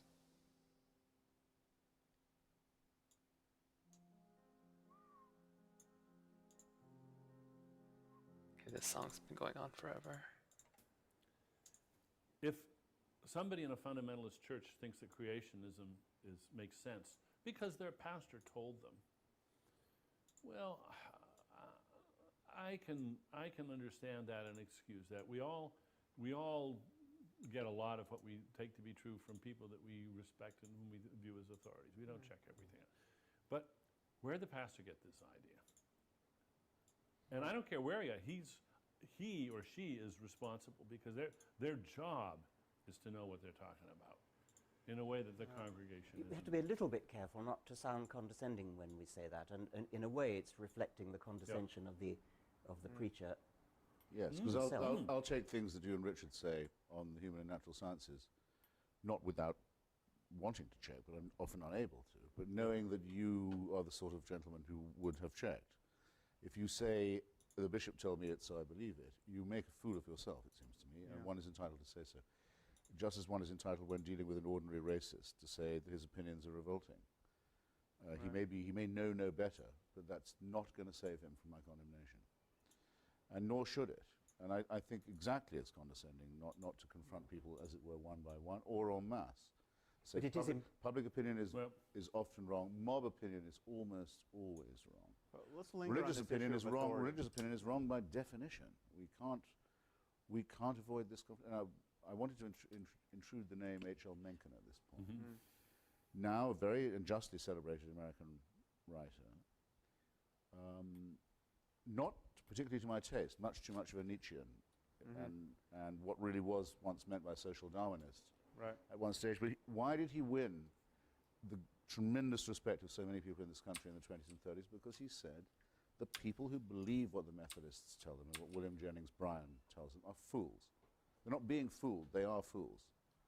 They should... Shame on them for believing these. Yes, Yeah. it's they make themselves undignified and ignorant, and no mincing of words here, and a great admixture of wit and evidence and reasoning. It absolutely works. It's the most successful anti-religious polemic there's probably ever been in the modern world.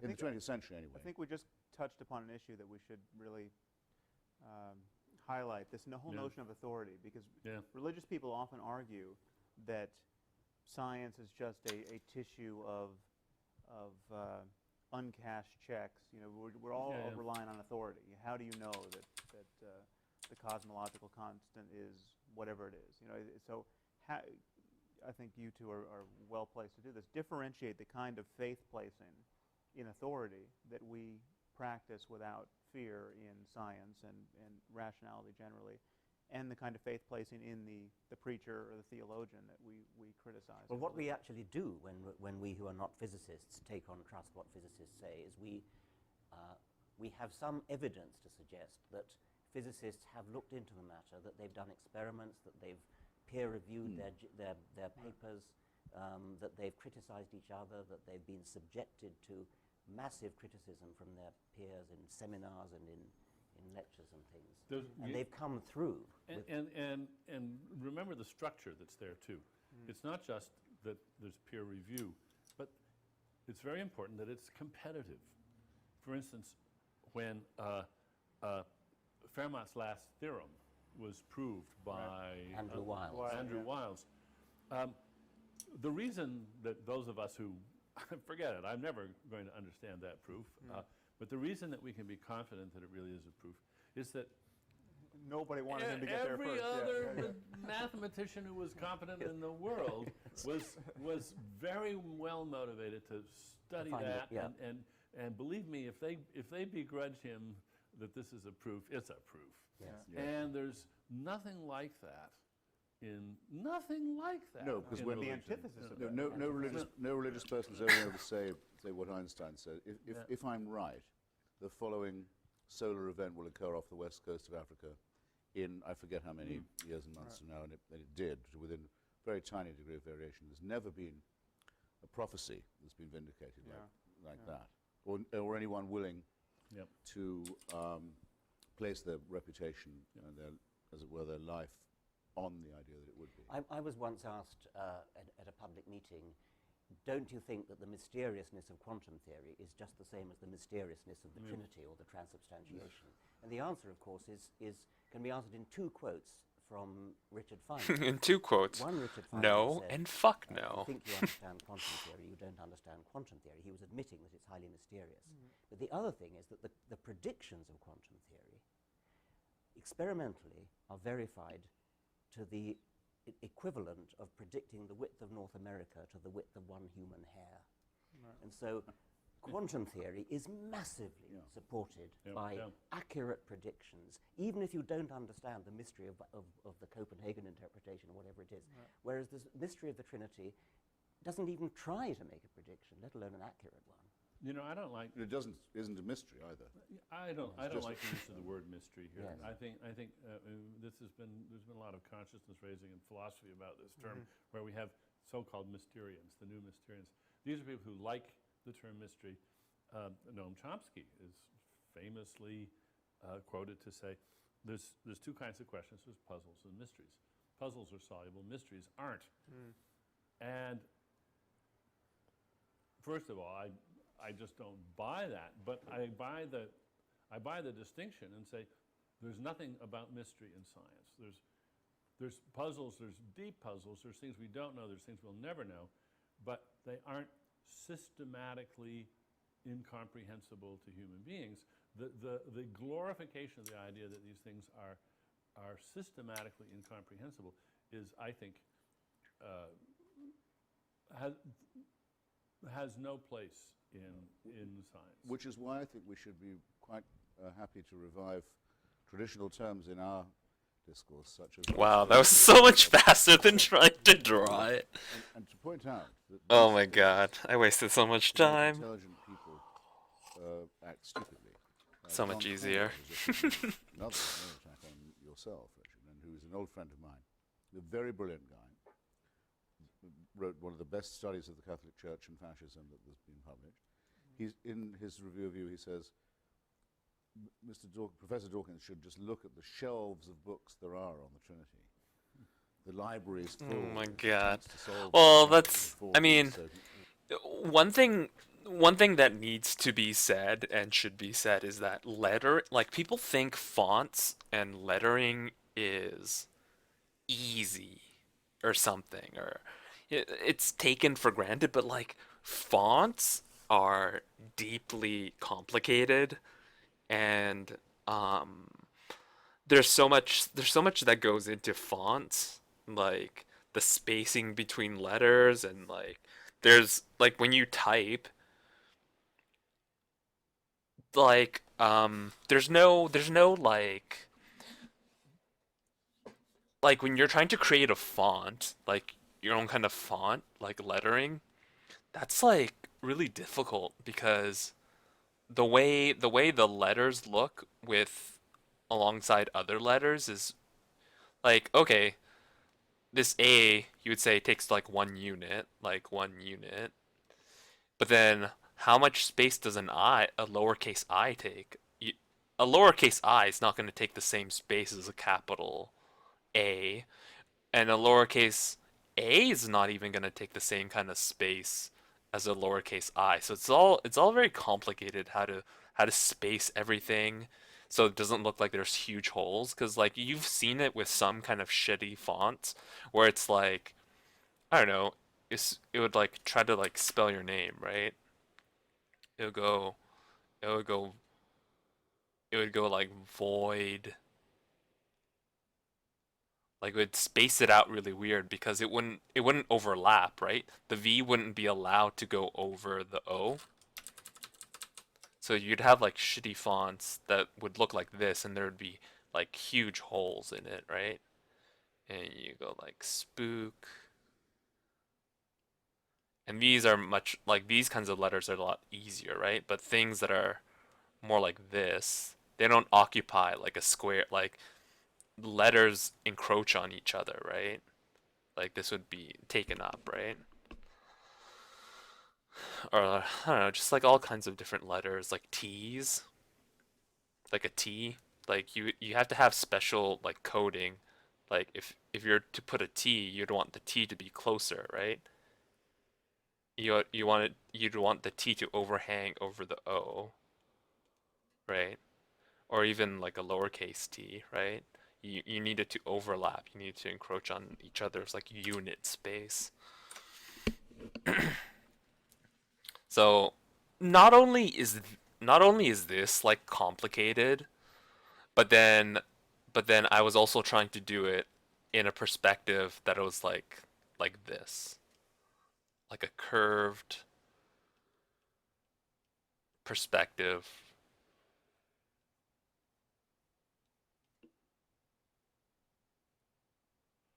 Highly warped this way.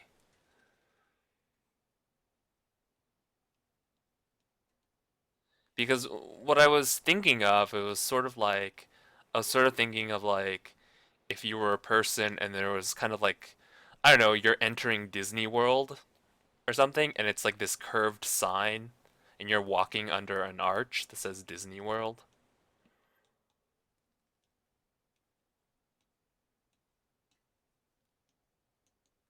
So, like, you're looking at it from below. That's what I was trying to do, right?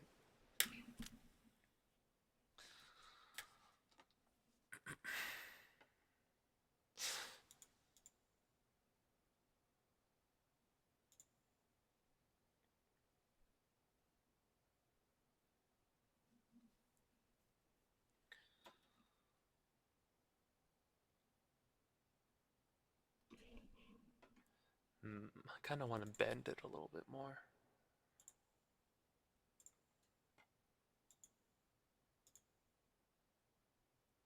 Oh, that's too much.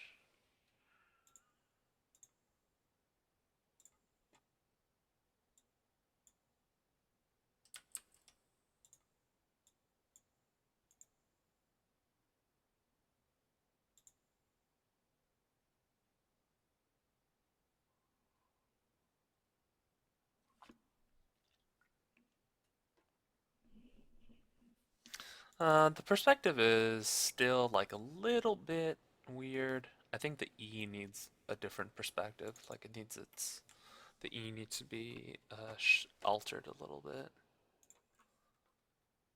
So if I grab, I don't know, and that's also one of the things, like my own personal problems. Like I tend to want to do everything by hand, when really I should just do some things not by hand, you know.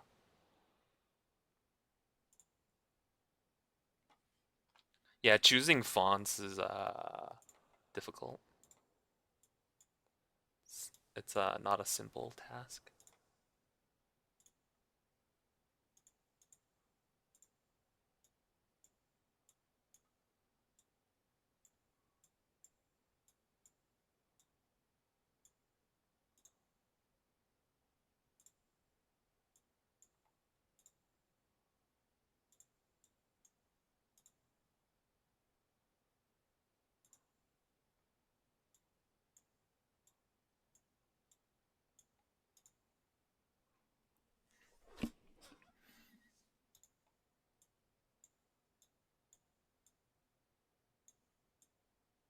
It's not transforming anything. What the hell?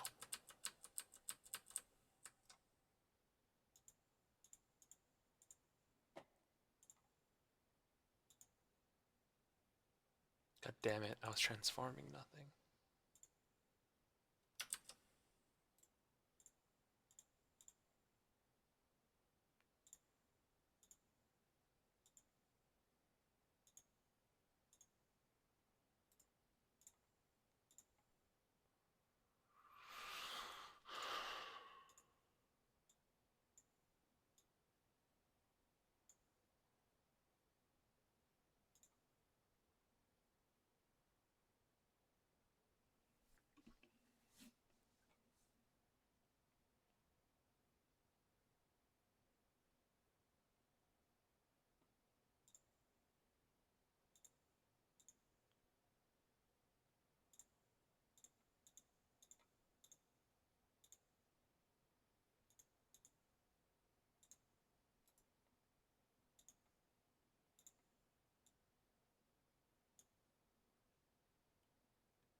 I kind of wish they were thicker, a bit thicker.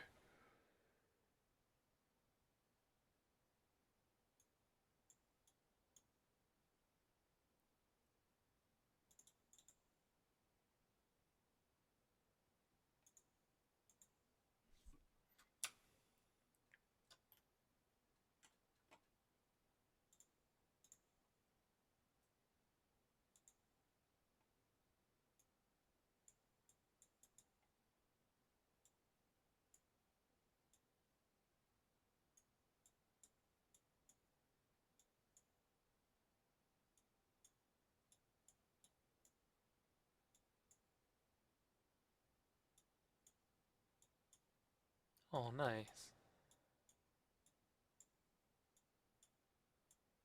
What's this, main?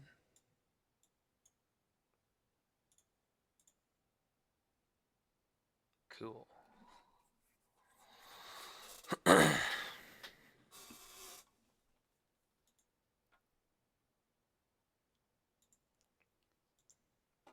But none of the books in those religious libraries solve it either. Yeah. The whole point is that it remains insoluble and is used to keep people feeling baffled and inferior. But I want to come back to the thing about mystery in physics, because isn't it possible that our evolved brains, because we evolved in what I call middle world, where we never have to cope with either the very small or the cosmologically very large, we may never actually have an intuitive feel for what's going on in quantum mechanics, but we can still test its predictions. We can still actually do the mathematics and do the physics to actually test the predictions, because anybody can read the dials on a... Right. I think what we can see is that what scientists have constructed over the centuries is a series of tools, mind tools, thinking tools, mathematical tools, and so forth, which enable us to some degree to overcome the limitations of our evolved brains, our Stone Age, if you like, brains. And overcoming those limitations is not always direct. Sometimes you have to give up something. Yes, you'll just never be able to, as you say, to be able to think intuitively about this. But you can know that even though you can't think intuitively about it, there's this laborious process by which you can make progress, and you do have to cede a certain authority to the process, but you can test that, and it can carry you from A to B. In the same way, if you're if you're a quadriplegic, an artificial device can carry you from A to B. Doesn't mean you can walk from A to B, but you can get from A to B. Yes. I mean, the bolder physicists will say, "Well, who cares about intuition? I mean, just look at the math." That's right. They are comfortable with with living with their prostheses. Well, the perfect example of that is just dimensions beyond 3, because we can't visualize a 4th dimension or a 5th, but it's trivial to represent it mathematically. And so we can move into other domains. And now we teach our undergraduates how to manipulate n-dimensional spaces and to think about vectors in n-dimensional spaces. And they get used to the fact they can't quite imagine. What you do is you imagine 3 of them and say, you wave your hand a little bit and say, more of the same. And but you check your intuition by running the maths, and it works. But it's easy to do something. Say you're a psychologist looking at personality, and you say there are 15 dimensions of personality, and you could think of them as being 15 dimensions in space. And anybody can see that you can imagine moving along any one of those dimensions with respect to the others, and you don't actually have to visualize 15-dimensional space. No. And you give up that demand, and you realize, I can live without that. It would be nice if I could do that, but hey, I can't see bacteria with the naked eye either. I can live without that. But I think there's one. I was challenged on the radio the other day by someone Can't who see bacteria. appeared to be fairly quiet. No, said that I believed in atoms on no evidence because I'd never seen one. Not since George Galloway said to me that he'd never seen a barrel of oil. Right. That's cute. That yeah, has the well, virtue of it is, being it's, cute. but you realise that people at this point, they're wearing themselves right down to their uppers. I mean, they're desperate when they get to this stage. Yeah. The reason I say it is because I think it could, I don't want us to make our lives easier, but it makes the argument a little more simple. We are quite willing to say there are many things we don't know. Or Haldane, I think it was, said, the universe is not just queerer than we understand, it's queerer than we can understand. We know there'll be great new discoveries. We know we'll live to see great things, but we know there's a tremendous amount of uncertainty. That's the whole distinction. The believer has to say not just that there is a God, the deist position, that there may be a mind at work in the universe, a proposition we can't disprove, but they know that mind Exactly. and can interpret it. They're on good terms with it. They get occasional revelations They from have it. a book that is They get verbatim. briefings from it. They brief, get- yes. Now, any decent argument, any decent intellect has to begin by excluding people who claim to know more than they can possibly know. Yeah. You start off by saying, well, that's wrong to begin with. Now can we get on with it? Yeah. So theism's gone in the first round. Yeah. Yeah. Yeah. It's off the island. Exactly. It's out of the show. That's a footnote I wanted to add to what Dan was saying. Even if mystery was somehow something we had to just, a bitter pill we have to swallow in the end, we are cognitively closed to the Yeah. truth at some level. That still doesn't give any scope to theism. I mean, Absolutely it's- not, because- because and- it's just To as the close to contrary. them as it is to And they, those who Exactly. aren't. And, and they, also they when- claim perfect transparency of revelation. And also, they Yeah. can't be allowed to forget what they used to say when they were strong enough to get away with it. Exactly. Which is, this is really true Right. in every detail. And if you Yeah. don't believe it, We'll kill we'll you for kill it. you. Yes, yeah. Yeah. we'll kill you, and it may take some days to kill you, but Right. we will, Yes, we we'll will kill get you the job slowly, done. Yeah. yes. No, they wouldn't have the power they have now if they hadn't had the power they had then. And you know this, what you just said, Christopher, actually, I think terror strikes anxiety in a lot of religious hearts, because it just hasn't been brought home to them that this move of theirs is just off limits. It's just not, it's not the game. It's not, it doesn't, you can't do that. And they've been taught all their lives that you can do this. This is a legitimate way of conducting a discussion. And here suddenly we're just telling them, I'm sorry, that is not a move in this game. In fact, it is a disqualifying move. Right. And Precisely they the find move that you can't be respected for making. yeah, yes. Just Adumbrate the move for me a bit, if you would, or for us.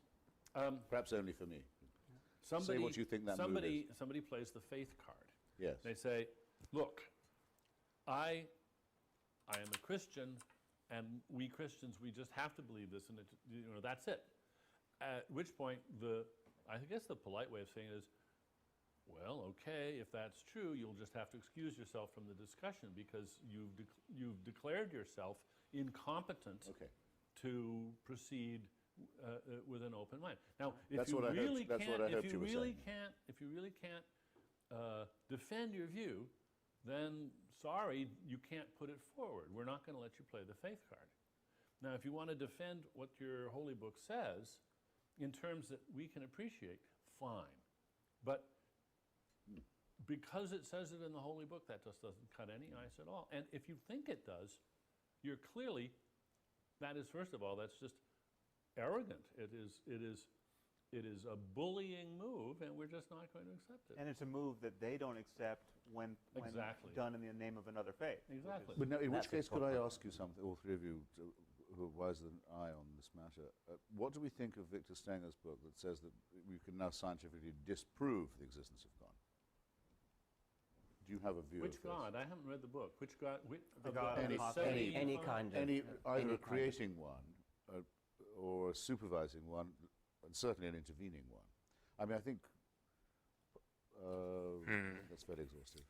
How would I do My view had always this? been that since we have to live with uncertainty, only those who are certain leave the room before the All right, discussion can I'll go on. see you around, Void Victor Spook. Stenger seems to think now we've got to the stage where we can say with reasonable confidence it's disproved, not as not vindicated or better explanation proposed. But I just thought it'd be an interesting proposition because it matters a lot to me that our opinions are congruent with uncertainty. Right. Well, I think the weak And in link. other words, with doubt. Yeah, I was a big fan of his book and actually blurbed it, but I think the weakest link is this foundational claim on the texts. This idea that we know that the Bible is the perfect word of an omniscient deity, because that is an especially weak claim, and it really is the claim. It is really the gold in their epistemological gold standard. I mean, it all rests on that. That if the Bible is not a magic book, Christianity, in this case, evaporates. If the Quran is not a magic book, Islam evaporates. And when you look at the books and ask yourself, is there the slightest shred of evidence that this is the product of omniscience? Is there a single sentence in here that could not have been uttered by a person for whom a wheelbarrow would have been, emergent technology? You have to say no. I mean, there's not.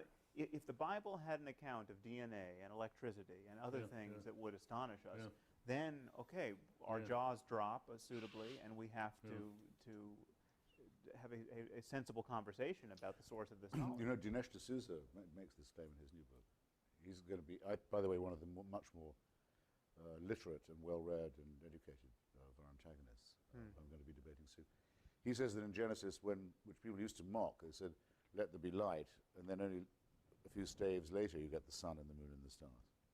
Right. How could that be? Well, it's actually, according to the Big Bang, that would be right. Yeah, but that's The bang pathetic. precedes the galaxies. Yeah. I mean, believe me, it's pathetic too. But Right. Well, I try to demonstrate this cast of mind in, I think, a very long endnote in the end. Mm, mm, mm.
whenever